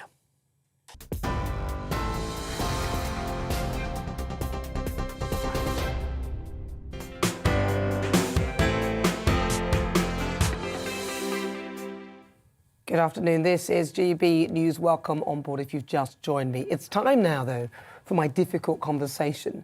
And this week, I'm talking about hair loss. According to a survey from Asda Pharmacy last year, here in the UK, more than a quarter of under 35s say that hair loss has made them more prone to drinking or recreational drug use. Fitness trainer Aaron Phillips has experienced hair loss firsthand, hiding the problem for years. Here's the moment he made the brave decision to embrace it by showing his wig and shaving his hair off. I'm so nervous, but not nervous because it's I'm super nervous to share this in some context because there's a little bit of fear there still, but in the same context as well, I'm also super excited to share it. So basically, I was wearing one of these things, and I've been wearing one of these things for a long time. I'm just super exhausted of trying to fit in and be someone I'm not. Crazy stuff, man. And of course, that was Aaron peeling away his toupee to show us that he was actually bald underneath. I'm pleased to say Aaron joins me now from Bali. Aaron, how are you? How did it feel seeing yourself back in that video as you pulled off that toupee? Sorry, what did you ask? How did it feel, sort of watching that back now? It's now being shown on national TV, and people can check us out if you're listening on radio. You can go to the GB News app and have a look at that moment. But that was the moment Aaron revealed that he's actually bald underneath his toupee. How did it feel, you seeing that again? Freedom! I feel liberated. I feel free. I actually brought it with me here, Nana. So I still kept it as a souvenir. You know what they say? Here today, gone tomorrow. And of course, so Aaron, talk to me about you then, because take me back to your sort of business model and how you saw yourself and, the image that you were portraying. Talk to me about a bit of that. Yeah, so I built a business helping women with building self-esteem by losing weight. And it was pretty much a business model based on look good, feel good. And as I look back on that, I just feel it's such a wrong way to look at life, because I built this image with myself as well, that if I looked good, I felt good. And in actual fact, the key really to looking good is feeling good from inside and accepting you for who you are. And actually acknowledging that you don't need to change anything about you. You're an incredible human, and who you are is exactly who you need to be. And if you want to do stuff on top of that, then fantastic. But, self-love is the most important thing, and that's the journey that I'm on right now. Now, that business was incredibly successful, though, wasn't it? I know you won awards with it and everything. Talk to me a bit about that.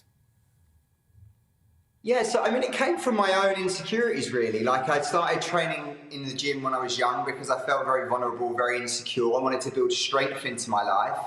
And that came in the idea of being physically strong. And I started losing my hair at around about the age of 27, about 25, actually, about 25.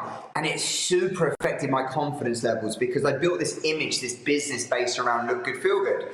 And it just crippled me, like walking out in the rain or the wind every day, and my hair blowing along like this. It was mortifying, and I didn't have any sort of emotional support. So I latched on to going into the gym, and yeah, I ended up looking at hair transplants, and they were like very expensive, like £10,000. I went to Harley Street because I wanted to get the best ones done. And then my cousin mentioned that one of her partners used to have a hair system. And it was like, very cheap, £500, and I'd have a full head of hair again. So I was like, I'll just go with that. And I'm thinking about this thing. So was it actually glued onto your head? And how long would it stay on for? Well, it stayed on really well. In actual fact, it stayed on as long as I wanted it to stay on. There was a few occasions where it came off in awkward situations, but we won't talk about that on here. No, go on. What generally, it stayed on really well. Go on. So it's come off in an awkward situation. Tell me what happened in one of those. Go on. I was intimately with someone, and I hadn't maintained it correctly, and we was in a moment of love, and she accidentally pulled it off. And did she know about it when she pulled the hair off? No, she did after, though. What did she say?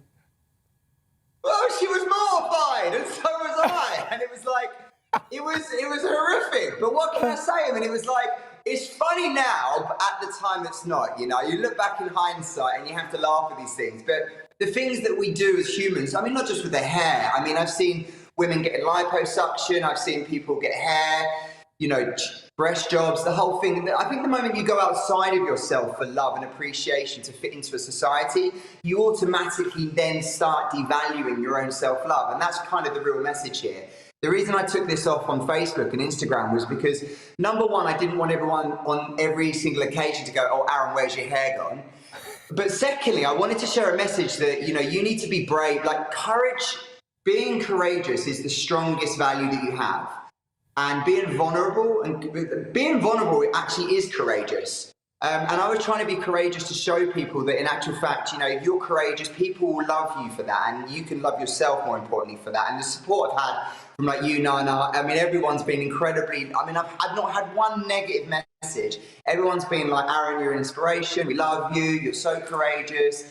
Thank you so much. They've opened up the doors and stuff that they're struggling with. And it's a sharing care situation where when one person does one thing and it has a positive impact, you can affect other people. So that was my goal. Well, I think you look better now without the thing on your head. I mean, you said you felt wonderful. When you look at yourself now, do you also think you actually look better as well? I feel sexy, Nana, and not in an arrogant way, but in like an inner love way. Like the first time in my life, I actually feel like I have self-love because I'm being authentic. I'm being my real self. I'm not creating an image of someone like this is Aaron. I don't feel like I've got anything to hide. I feel completely free. And I'm just excited to see, who turns up in my life, the opportunities I create for myself. Because I'm now not worried about every 2 seconds, like running around if the wind's going to blow my hair off. Or I feel authentic and I know, right? I feel authentic, but it's real though, Nana. Like, I'm real now. I've got nothing to hide, and I can't wait to meet my woman. I walk like a god now, so my goddess will come to me, and I just feel free. It's the only way to describe it. Well, listen, Aaron, you look fabulous as well, yeah, without that thing on your head. I can talk, I'm wearing one right here. You dare take this off, but you see what happens to you. I'm just talking to my panellists. If they try to pull my hair off, I'll push them off their chairs. Aaron, thank you so much for joining me. It's really good to talk to you, and good luck in Bali. And you look fantastic. It's, you know, but that's the story, isn't it? Aaron, thank you so much. Aaron Phillips, he's a fitness trainer. Leo, you've got a thingy going on with your head, haven't you? You've got like a hair transplant. I had a hair transplant done, and yeah, I mean, I would have shaved my head, but bald men look ridiculous. No, I would have shaved my head, but I did shave it, and it turns out I've got a pointy head. You should have known that. I can see that from here. Yeah. So, I mean, some women might find it attractive. They might look at my pointy head and be like, well, his children are going to be easier to give birth to. But I didn't want to be walking around like a cone head. So yeah, I went to Turkey. I don't know why he was looking at spending 10 grand in Harley Street. If you want to get results, go to Turkey. I spent just over £1,000. I got it done in a porta cabin. There's chickens running across the floor. There was a terrible moment. You've got to have your face down in this sort of massage chair. And I realised the surgeon was wearing Crocs. I was like, oh, I wish I'd paid an extra 40 quid, you know, just to be. So how long? And they were nipping out for cigarettes and coming back in smelling of smoke. But apart from that, they did a great job. So how long ago was this particular? That was 2019, October 2019, just before all the coronavirus stuff. And how long will it last? So it's my hair. So where did they get it from? They moved it from the back to the party zone. So yeah. I see, because I mean, this is just me. I'm not very technical on it. Well, actually, I'm quite technical. I did look it up, and I thought that this part of your hair was more like pubic hair, therefore it carries on growing, where the middle bit is a different type of hair. This part of my head looks like pubic hair. Yeah, no, but I think it's a different type of hair follicle. It's not affected the back part is not baldness. affected by baldness. So they use that to go on the front part. So they take strips of it, don't they, and put it along the front. Yeah, they take out the individual follicles now, so it's very precise, very high tech. But some people can be affected because, as you say, you know, your hair loss will continue. But I mean, I'm quite old, so it's pretty much, you know, I wasn't going bald very quickly. But one of my friends, his brother got it done when he was 26. And he was receding quite fast. So he had all this new hair put at the front, and then it receded. So it left him with this like weird blob of transplanted hair, and then like a moat, and then more hair. So what's he done to shave it all off? It looks crazy, yeah. And some people, I mean, I'd recommend going to Turkey if you're going to get it done. One of my friends had it done in Glasgow. Ended up having to spend 15 grand getting it fixed. OK, interesting stuff. Well, you never know. You've just got to get the right person, haven't you, really? But it looks good. It looks good. It looks very good indeed. Right, so, so these are stories of hair loss. I mean, it's such a sensitive subject as well. And it does mean that, you know, your hair could literally be what you feel is your identity. But Aaron is a very positive role model. Now, coming up, it's the Great British Debate this hour. Today, I'm asking, should we use asylum seekers to plug the staffing gap in the care sector? Home Secretary Priti Patel says that asylum seekers who've waited over a year for a decision on their case can now work in care homes. First, though, let's get another update with your weather. Well, looking ahead to this evening's weather, and the UK is looking dry for most, but early clear skies means some fog will return. Let's take a look at the details. Clear spells in the southwest mean it will turn chilly this evening. Watch out for a few sharp showers too, particularly around the coast where they could be quite heavy. It's a cloudier picture in the southeast. It should stay dry here, though, with less fog than we have seen through some recent nights. There will be breaks in the cloud across Wales towards Cardiff in the east. It will stay dry, but some showers are likely further west. A cloudier evening than recently, though, for the Midlands. Whilst the odd spot of rain cannot be ruled out, for most it will stay dry. Temperatures should not drop much further through the night. Eastern and northeastern England is where the fog will be thick in places through the evening. However, as the skies turn cloudier overnight and the winds pick up, the fog should largely clear. Further north, and a weather front will push southwards across Scotland, leading to largely cloudy skies and some outbreaks of rain. Meanwhile, over in Northern Ireland, we're set to have a fine end to the day with variable amounts of clouds. Some fog patches are possible, but it should stay dry. Overnight, the front will continue southwards across Scotland into northern England and Northern Ireland, with some sharp showers possible elsewhere. And that's how the weather is shaping up overnight and into tomorrow morning. Join me, Mark White, here on GB News. For more than 2 decades, I've been at the sharp end of reporting crime and security at home and abroad. From the scourge of terrorism to the fight against violent crime and the deepening small boats crisis in the Channel, they're issues you rightly care about. and so do I. As GB News Home and Security Editor, my focus will be on the stories that matter to you.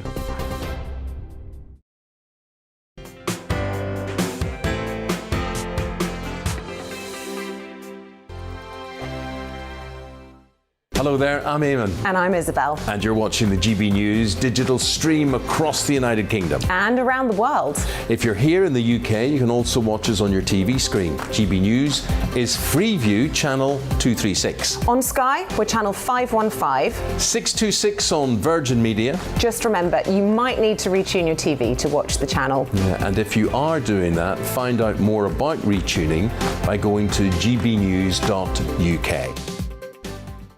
Join my show Farage, 7 p.m. till 8 p.m. Monday through Thursday. And there you will get opinion, analysis, debate, and I'll cover stories that nobody else dares to touch. And then for the last 15 minutes, talking pints. We're over a drink. We have a civilized conversation with someone. We very often disagree, but we do it in a grown-up way. Come and join me on Farage.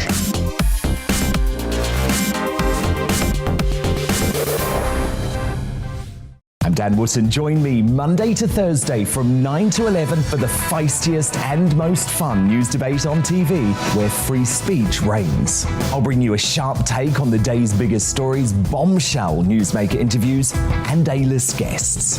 And I guarantee you, no spin, no bias, no censorship, and no reason to go to bed. That's Dan Wootton tonight, Monday to Thursdays from 9 on GB News. Hello there, I'm Eamon Holmes. And I'm Isabel Webster. And we hope you can join us for Breakfast with Eamon and Isabel. You make me laugh out loud, belly laugh. Is that important first thing in the morning? Yeah, absolutely. And there's me trying to be deadly serious. News is a serious business. Yeah, I have to rein you in sometimes. Well, it doesn't stop us laughing at it. It doesn't stop us having an opinion on what's going on. Yeah. And it certainly will not stop us reflecting what you think. Weekdays from 6 to 9:30 on GB News.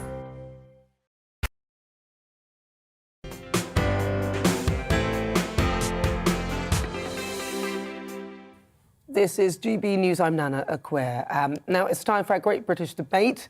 This hour, I'm asking, should asylum seekers plug the care sector staffing gap? Home Secretary Priti Patel says that asylum seekers who've waited over a year for a decision on their case can now work in care homes. It's hoped that the decision will help to ease the recruitment crisis in the sector.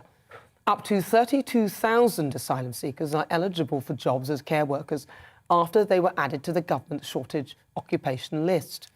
I'm joined by Joyce Pinfield. She's a spokeswoman for the National Care Association. Joyce, welcome. I want to ask you, do you think that we should use asylum seekers to plug the staffing shortages in the care sector?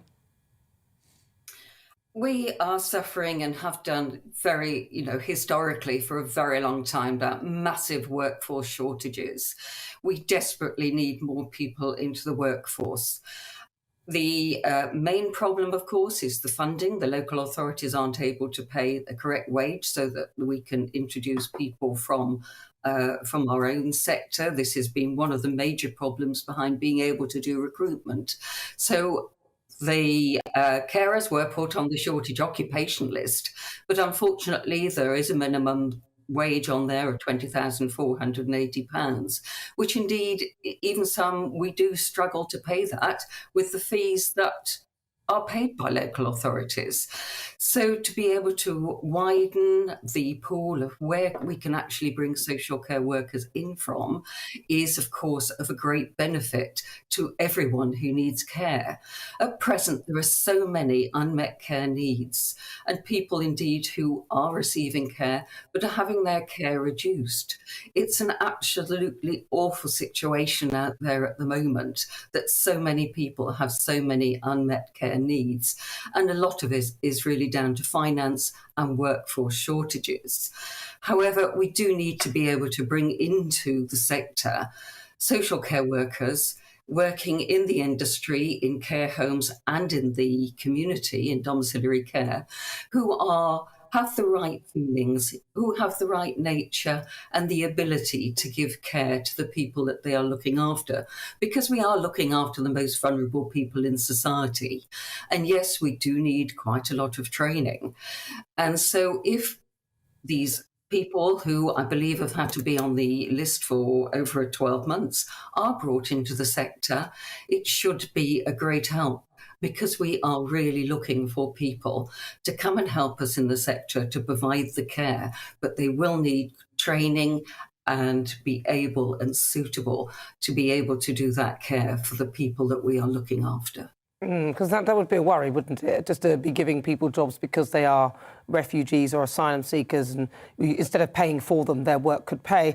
The other side, if I look at this, I'm thinking, well, it's all very well that you're using this, but what about doing something which would improve the pay for those doing the jobs? Because I suspect the reason why the sector is so badly staffed is more to do with the pay. Why is it that care homes can't pay more for their staff? Local authorities, many people receive care which is paid for through local authorities. Of course, care is all means tested, and so this is the way that we do get the funding to be able to pay our carers and to provide the facilities or provide care in people's own homes. So if we're not getting the correct fees to be able to pay out a decent wage to our wonderful carers who've been working absolutely tirelessly and are so stressed out during the last 18 months of the coronavirus. And of course, we've been having to cover many, many shifts for people who are isolating, who indeed have COVID. And then we have had a few people come in during the lockdowns from the hospitality sector. Well, of course, now they've gone back to the hospitality sector, and the mandatory vaccinations also did not help the sector in being able to recruit people. So this is what we require, is a proper wage to be able to pay to our carers, which is funded. We would indeed prefer to have parity with the NHS on the funding for the wages that we will be able to pay our carers, because they're doing a fantastic job out there. But we are so short-staffed and everybody is so stressed out that indeed many are leaving the sector. Do you think that, just very briefly on this one, that if they did increase the wage, it would attract more staff? Or is the problem deeper than that? The problem is primarily wages. It's and then we keep hearing various supermarkets and Amazon, they are being able to pay their staff a lot more. They don't need the amount of training that we have in social care. They don't have the responsibility. They don't have quite the amount of the work and responsibility looking after people. And so they are getting far more wages. We would love to be able to pay the same as many supermarkets or somebody like Amazon. And this is just absolutely impossible at the moment. And even to be able to pay for better training, to be able to give career progression, that would help bring more people into the sector. A proper wage and career progression should indeed help bring people into the sector. But we do welcome anybody who is willing to come into the sector with the right values and caring nature to look after these vulnerable people. I think something you just society. said there, Joyce, what you just said there about the right caring nature, is there not a worry then? And, you know, I'm all for, in fact, it was a suggestion that I made. I think Priti Patel must have been listening to me, because I suggested that why don't we use some of the migrant workers? So, you know, I'll let her have that one. But isn't there a worry in there, though, that we need to really make sure that we're getting the right people to do those jobs? Because if I had my relative in a care home, and I'm happy if someone's taking care of them and helping them, because if I couldn't do it. But what checks and balances will be in place to make sure that these are the right people? Anyway, we all have to do the right checks and balances before anybody comes to work in social care. There are many processes they have to go through. So I'm sure that bringing people who have not been in the country for that long would need to go through further checks and balances, particularly regarding language and how they would feel about giving personal care to our to the people who are requiring her, because we do have to remember that demographics just show that we're going to need a lot more care workers. A lot more people in the future are going to be needing care. So if we can bring in people on the shortage occupation list or through the asylum seeker route and ensure that we have done the correct checks and balances, the correct training, and then of course support them through mentoring and supervision so that we really know that we are bringing people into the sector who really do want to do a caring job and hopefully career progression for the future as well. Well, listen, Joyce, thank you so much for your thoughts. Thank you for joining us. That's Joyce Pinfield. She's a spokeswoman for the National Care Association. Let's have a quick look and hear what you've been saying. Maria says asylum seekers who need to know about safeguarding, dementia care and how to prevent or manage challenging behaviour to the carers. It's not as simple as throwing them in and hoping it works. Yeah, I hear you there, because my worry is if we look at a lot of the people coming through, especially those on the channel, it's mostly young men, and I don't know how whether they'd be interested in the care sector. Percy says, as long as there are proper background checks, then I would be happy for them to take care of my granny. Thomas says asylum seekers should be allowed to work whilst their claim is pending. It's a very good idea. Interesting stuff. Keep those thoughts coming at GB News, at GB News. Tweet us there, or why not get in touch online. gbviews@gbnews.uk. Now, after the break, we'll continue our great British debate, and I'm asking, should asylum seekers be able to work in care homes to help support staffing shortages? You'll hear the thoughts of my panel, Conservative commentator Calvin Robertson and comedian Leo Kearse. We'll also have live music for our great British talent.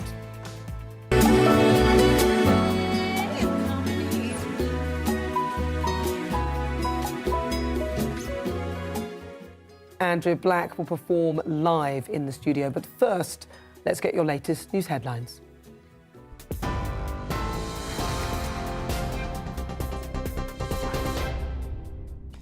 Thanks, Nana. It's 5:30. I'm Simon Pusey in the GB newsroom. Boris Johnson is facing mounting pressure from Conservative MPs to resign. It follows a series of allegations that parties, including regular Wine Fridays, took place at Number 10 while COVID restrictions were in place. Former Tory Minister Tobias Ellwood says the Prime Minister must lead or step aside, but MPs have called for Sue Gray's investigation to be completed before making a judgment. Meanwhile, Sir Keir Starmer says it's in the national interest for the Conservative Party to get rid of Boris Johnson. During a speech at the Fabian Society conference, the Labour leader said the Prime Minister had lost the moral authority to lead. He also accused him of being dishonest when he claimed he had no idea that parties had taken place. Novak Djokovic is back in detention at a hotel in Melbourne ahead of his visa appeal hearing. His legal team say they will argue the decision to deny him entry is irrational. That's after Australia's immigration minister warned the tennis star's views could stoke anti-vaccination sentiments. The Foreign Secretary has called for Moscow to halt its aggression amid fears of an invasion in Ukraine. In a tweet, Liz Truss says Russia is waging a disinformation campaign intended to destabilise Ukraine and therefore justify an invasion. She's urging President Vladimir Putin to de-escalate the military presence and engage in meaningful talks. Tensions continue to be fraught after Russia has stationed more than 100,000 troops along the Ukraine border. TV, online and DAB Plus radio. This is GB News. Now it's back to Nana Akua.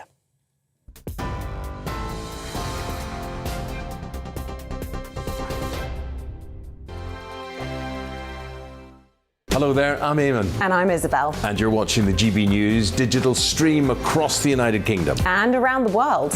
If you're here in the UK, you can also watch us on your TV screen. GB News is Freeview channel 236. On Sky, we're channel 515. 626 on Virgin Media. Just remember, you might need to retune your TV to watch the channel. Yeah, and if you are doing that, find out more about retuning by going to gbnews.uk. Join my show Farage, 7 p.m. till 8 p.m. Monday through Thursday. And there you will get opinion, analysis, debate, and I'll cover stories that nobody else dares to touch. And then for the last 15 minutes, talking pints. We're over a drink. We have a civilised conversation with someone. We very often disagree, but we do it in a grown-up way. Come and join me on Farage.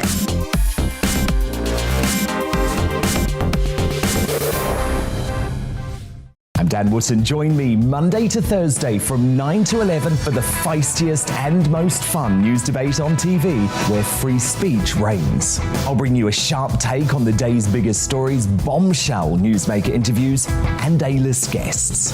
And I guarantee you, no spin, no bias, no censorship, and no reason to go to bed. That's Dan Wootton tonight, Monday to Thursdays from 9 on GB News. Hello there, I'm Eamon Holmes. And I'm Isabel Webster. And we hope you can join us for Breakfast with Eamon. And Isabel. You make me laugh out loud, belly laugh. Is that important first thing in the morning? Yeah, absolutely. And there's me trying to be deadly serious. News is a serious business. Yeah, I have to rein you in sometimes. Well, it doesn't stop us laughing at it. It doesn't stop us having an opinion on what's going on. Yeah. And it certainly will not stop us reflecting what you think. Weekdays from 6 to 9:30 on GB News.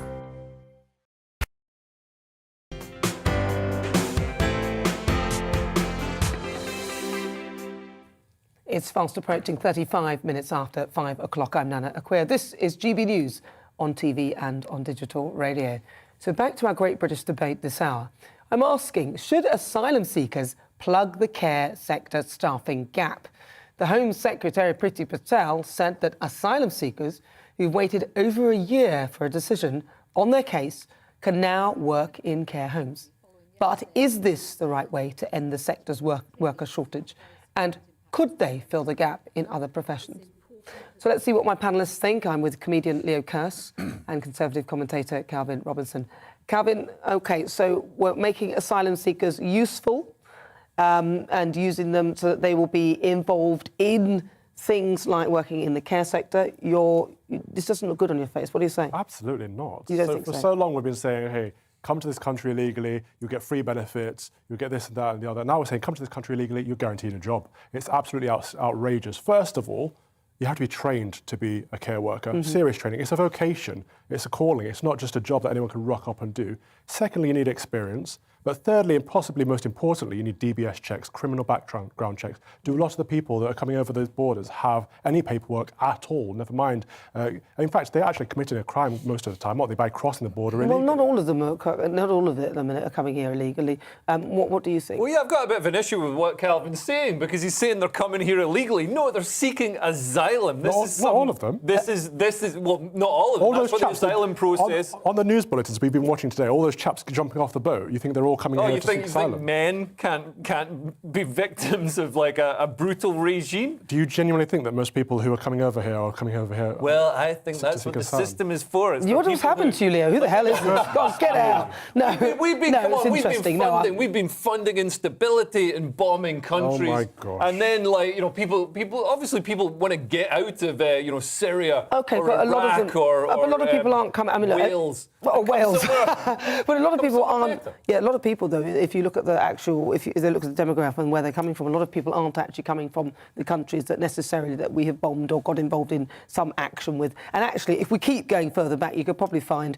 that there was tyranny from somewhere else, and how far back are we going to go? I mean, that doesn't stand. I think it's a noble thing for us to do, to offer asylum to people who deserve it. Obviously, there are going to be people who abuse that system, just as there's people who abuse the benefit system. But what about Calvin's comment that actually what you're doing is encouraging people now to come across here because they'll definitely get a job at the end? Well, because they're going to be able to wipe someone's bum in a nursing home. Well, they're going to get a job, aren't they? That's really much of a... And what about the effect it will have on those who are trying to come here legally and trying to get jobs legally from other countries rather than taking asylum? But seeking asylum is a legitimate way to enter the country. I mean, we can't deny that. There may be people who abuse the system, but we've got this huge lack of staff in care homes and in nursing homes. So it seems sensible. We've got these people who want to work, who are here, but aren't allowed to work. So why not bring those two things together and solve two problems? What about increasing their money, though? To just not fire the 100,000 people for not taking the vaccine in the first place. That would have made a lot of sense. Yeah, but OK, so if we take that out of the equation, because that's the rule. No, that's the easiest thing to do. But there was still an issue. There was still an issue before that, though, so that wouldn't solve the problem. You could also say, wouldn't it make more sense to not leave Europe so that the temporary workers and the migrant workers leave and go back to... we need to train more homegrown talent. We can't rely on a constantly Have you walked down the street? Yeah, what are you saying about your fellow fellow Brit.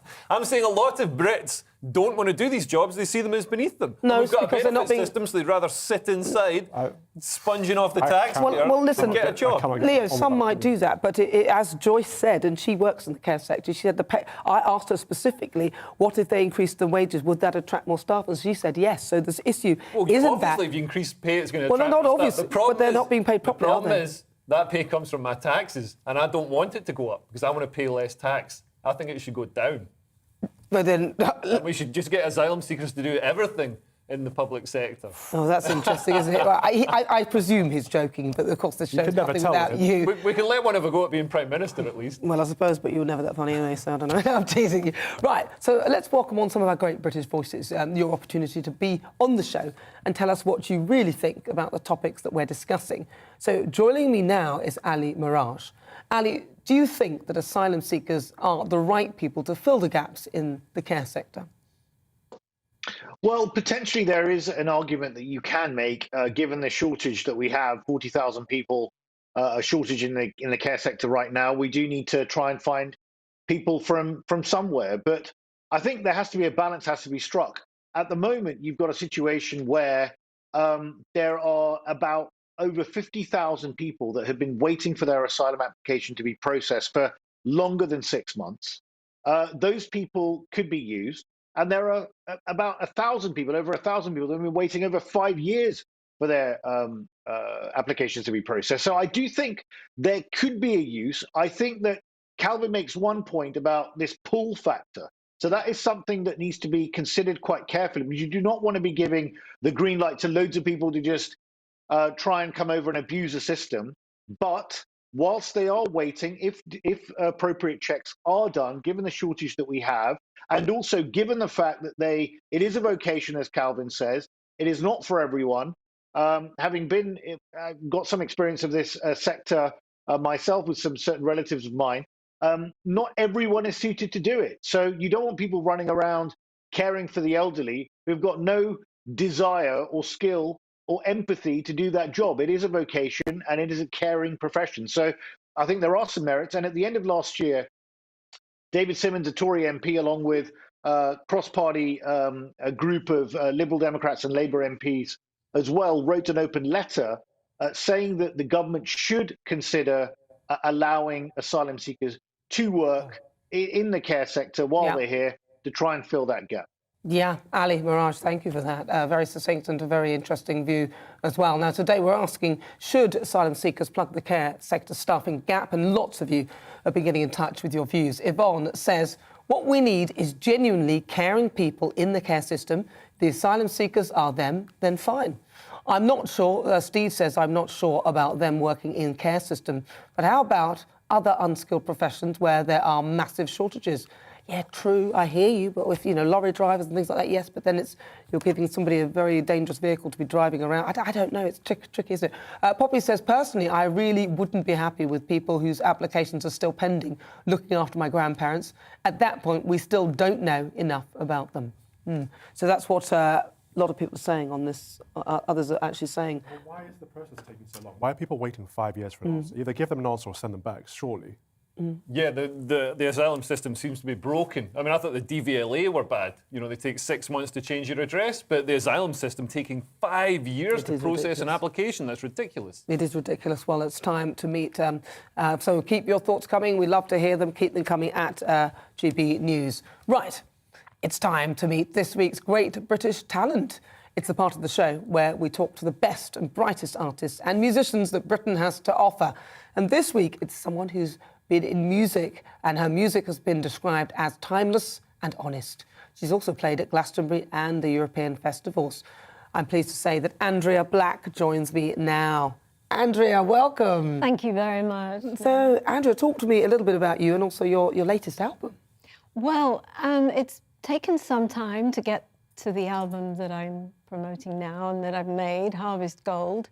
It's been a journey of love and sometimes pain and anguish and all those things in between that create the songs, which are like a sort of an autobiographical account of my life so far. Is it? Is it? Yeah. So, is it a happy album or is it quite gloomy and depressing? Oh, no, I don't think... I think in every song I have to have a glimmer of hope, and there has to be light at the end of any tunnel if you're in a tunnel, and I think it's quite an upbeat album, although there are some topics that aren't so bright. But yeah, there's a glimmer, even in the darker ones, which there aren't many of. Really, that is quite upbeat. So how did the pandemic treat you? Because a lot of musicians didn't really have much to do, they couldn't work. Was it a good time or a bad time? Were you able to write more? Oh, well, I'm always an open channel. And so for me, it was endless. You know, I have got many new songs. I'm continually being creative. There was a lot to think about as well. So for me, it was a very creative, inspirational time. And how's your little cat? Was it a little cat or dog? Yeah, we've Papillon. got a little dog. Yes, you remember. Yeah, I remember little butterfly, Papillon. She's gorgeous, yes, thank you. Yeah, my daughter's fine.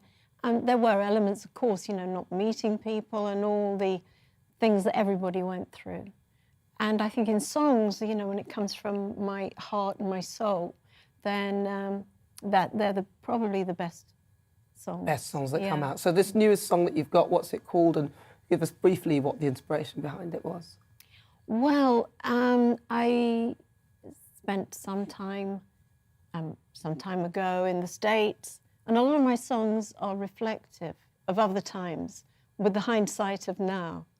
So I was thinking about that, and this song came into being, really. Excellent, lovely. So it's called, what's it called? To the Lake. To the Lake, right. Well, I look forward to hearing that performance. To the Lake. Thank you. Thank you very much. So that's Andrea Black. She'll be performing that song for us.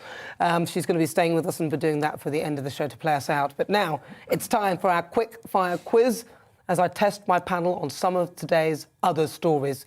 It's comedian Leo Kearse and also Calvin Robinson. They both got buzzers, so let me hear them. Leo, press your buzzer, please. Very good. Calvin, let's hear yours. Very good. OK, the only rules here, obviously, that don't buzz before the end of the question, otherwise you'll be disqualified if you do that. Yeah, they're being mischievous now, so all right. I'll just deduct points as we go. Right, so let's do the first one. Question 1. Cat owners will know that felines are often scared of cucumbers. But what reason did an animal behaviourist give for cats being afraid of the fruit? Was it A, the colour green scares them? Was it B, they mistake them for snakes? Or C, they're poisonous to them?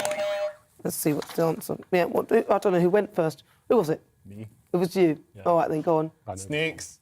Yeah, it is. Snakes. I think they're snakes. They think they're snakes. No, that's the wrong answer. No, is it? That's the right answer.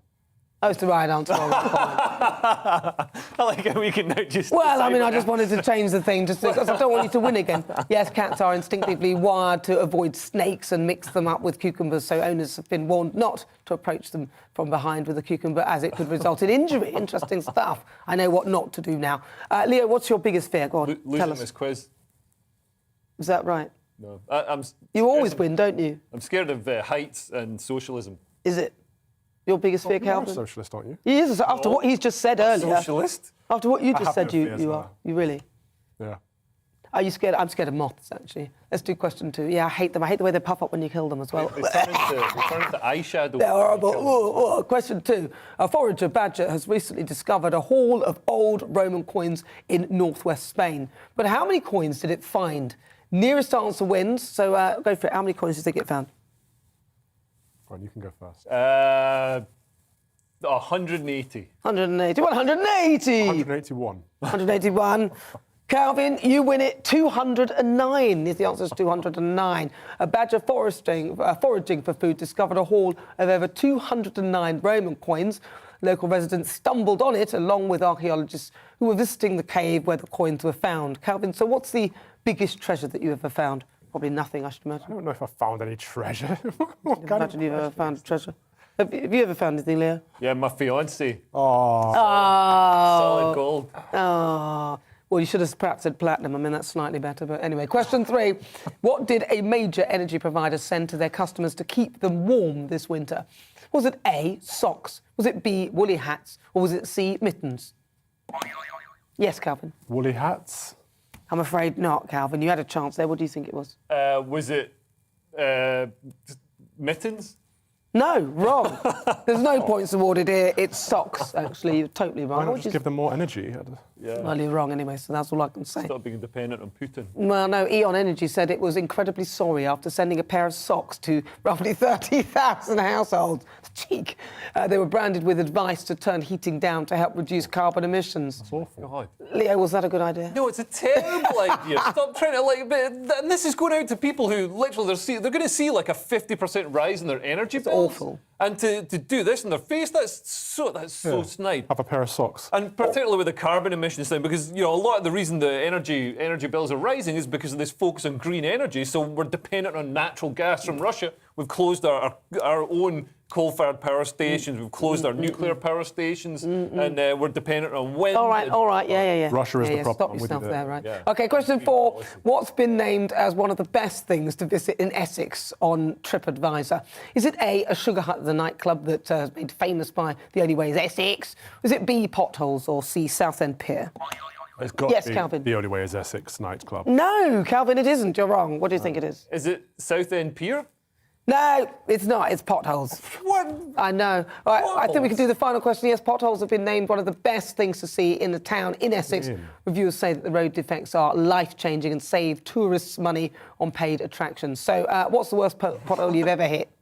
Oh, in Glasgow. In Glasgow, the roads, it's like you might as well be driving over a ploughed field. The council, apparently the council doesn't have any money because they've got to pay loads of money back to an investor or something, so they don't have any money to spend on the roads. So all the taxi drivers constantly complain about it. Right, OK, well, listen, it's 1-1 at the moment because you've not managed to score any points. I was going to come back, but we need to do this as the final question as a tie-break. So question 5. 2 twins born 15 minutes apart from each other last month have birthdays in different years. Is it true or false? I think Calvin got in first. True. Is it true or false? It's true, Calvin! It's 2-1. He's finally won something. Oh, my goodness. Well done, Calvin. The winner for this quiz is Calvin. Of course, the twins were born on New Year's Eve with a boy coming at 11:45 p.m. His sister came at the clock as the clock struck midnight. So was born in 2021 and 2022. Have you ever got twins mixed up? Well, maybe not. But right now, it's time for this, because before we say goodbye, we return to our great British talent. Andrea Black is here to perform Tell Me. Andrea, take it away. To the lake.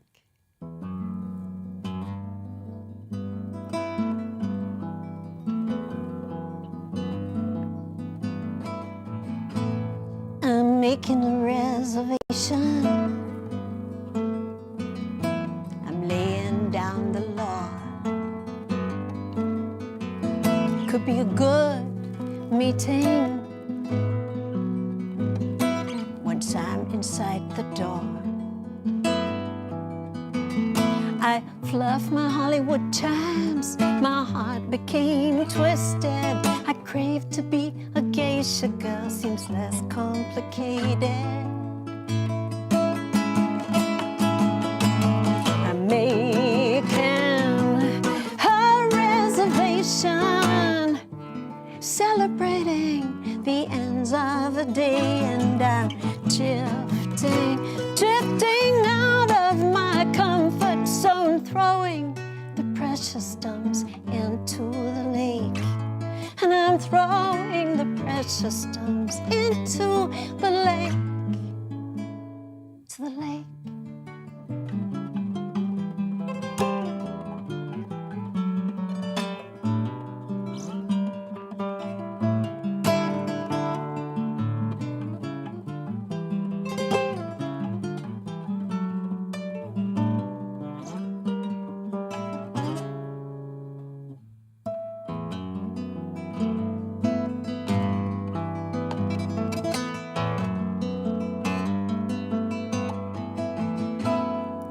Counting 5,000 spam mail. My room absorbs the heat. Strands of San Francisco, Hate Street haunt me. I traveled out to LA, but now it's my comeback. I hope to be immortalized, but first I need feedback. I'm making a reservation,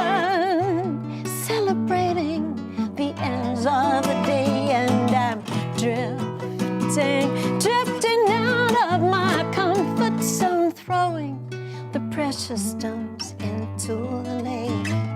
And I'm throwing the precious stones into the lake. To the lake.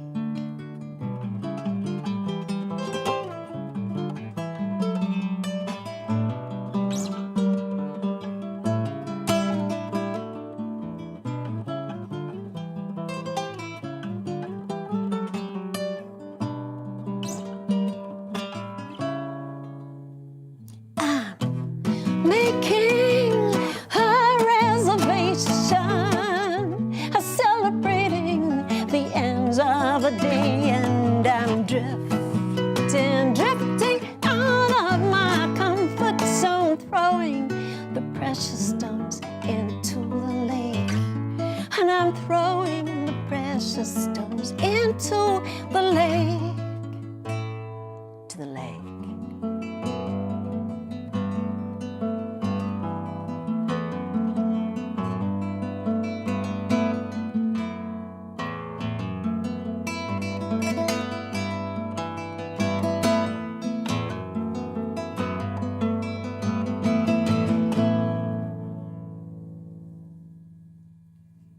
Hey.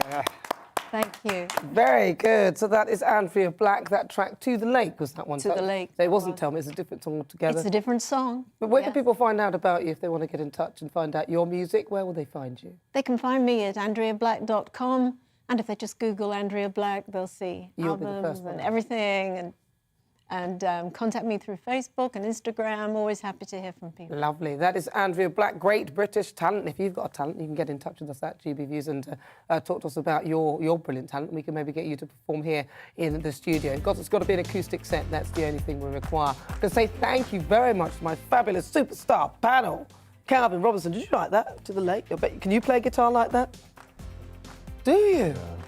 Shall I do a little thing at the end of one of the shows? Well, maybe you could do it for your own show, actually. Yeah. And Leo, thank you very much for joining me Thank you. as well. Yeah. And when are you back? Are you doing headliners or anything? Yeah, I'm back. I can't remember, but soon. Soon. I'll do headliners twice a week. He is, and you as well, actually, by the looks of it. Well, listen, it's been such a pleasure as ever. Thank you so much, my fabulous panel. Of course, it's conservative commentator Calvin Robinson and also comedian Leo Kirst. They joined me today. Of course, as ever, I'm back tomorrow at 4. I want to say a big thank you to you at home for your company. Also, I'll see you tomorrow at 4 on my panel. Tomorrow, I have Danny Kelly and also, what's his name? Lembit Opit. Yeah, I keep forgetting him. No, he's going to be on tomorrow. So make sure you join me. Then I'll see you tomorrow at 4. Thank you so much for joining me. But first, it's time to catch up with your weather. Well, looking ahead to this evening's weather, and the UK is looking dry for most, but early clear skies means some fog will return. Let's take a look at the details. Clear spells in the southwest mean it will turn chilly this evening. Watch out for a few sharp showers too, particularly around the coast where they could be quite heavy. It's a cloudier picture in the southeast. It should stay dry here, though, with less fog than we have seen through some recent nights. There will be breaks in the cloud across Wales towards Cardiff in the east. It will stay dry, but some showers are likely further west. A cloudier evening than recently, though, for the Midlands. Whilst the odd spot of rain cannot be ruled out, for most it will stay dry. Temperatures should not drop much further through the night. Eastern and northeastern England is where the fog will be thick in places through the evening. However, as the skies turn cloudier overnight and the winds pick up, the fog should largely clear. Further north, and a weather front will push southwards across Scotland, leading to largely cloudy skies and some outbreaks of rain. Meanwhile, over in Northern Ireland, we're set to have a fine end to the day with variable amounts of clouds. Some fog patches are possible, but it should stay dry. Overnight, the front will continue southwards across Scotland into northern England and Northern Ireland, with some sharp showers possible elsewhere. And that's how the weather is shaping up overnight and into tomorrow morning.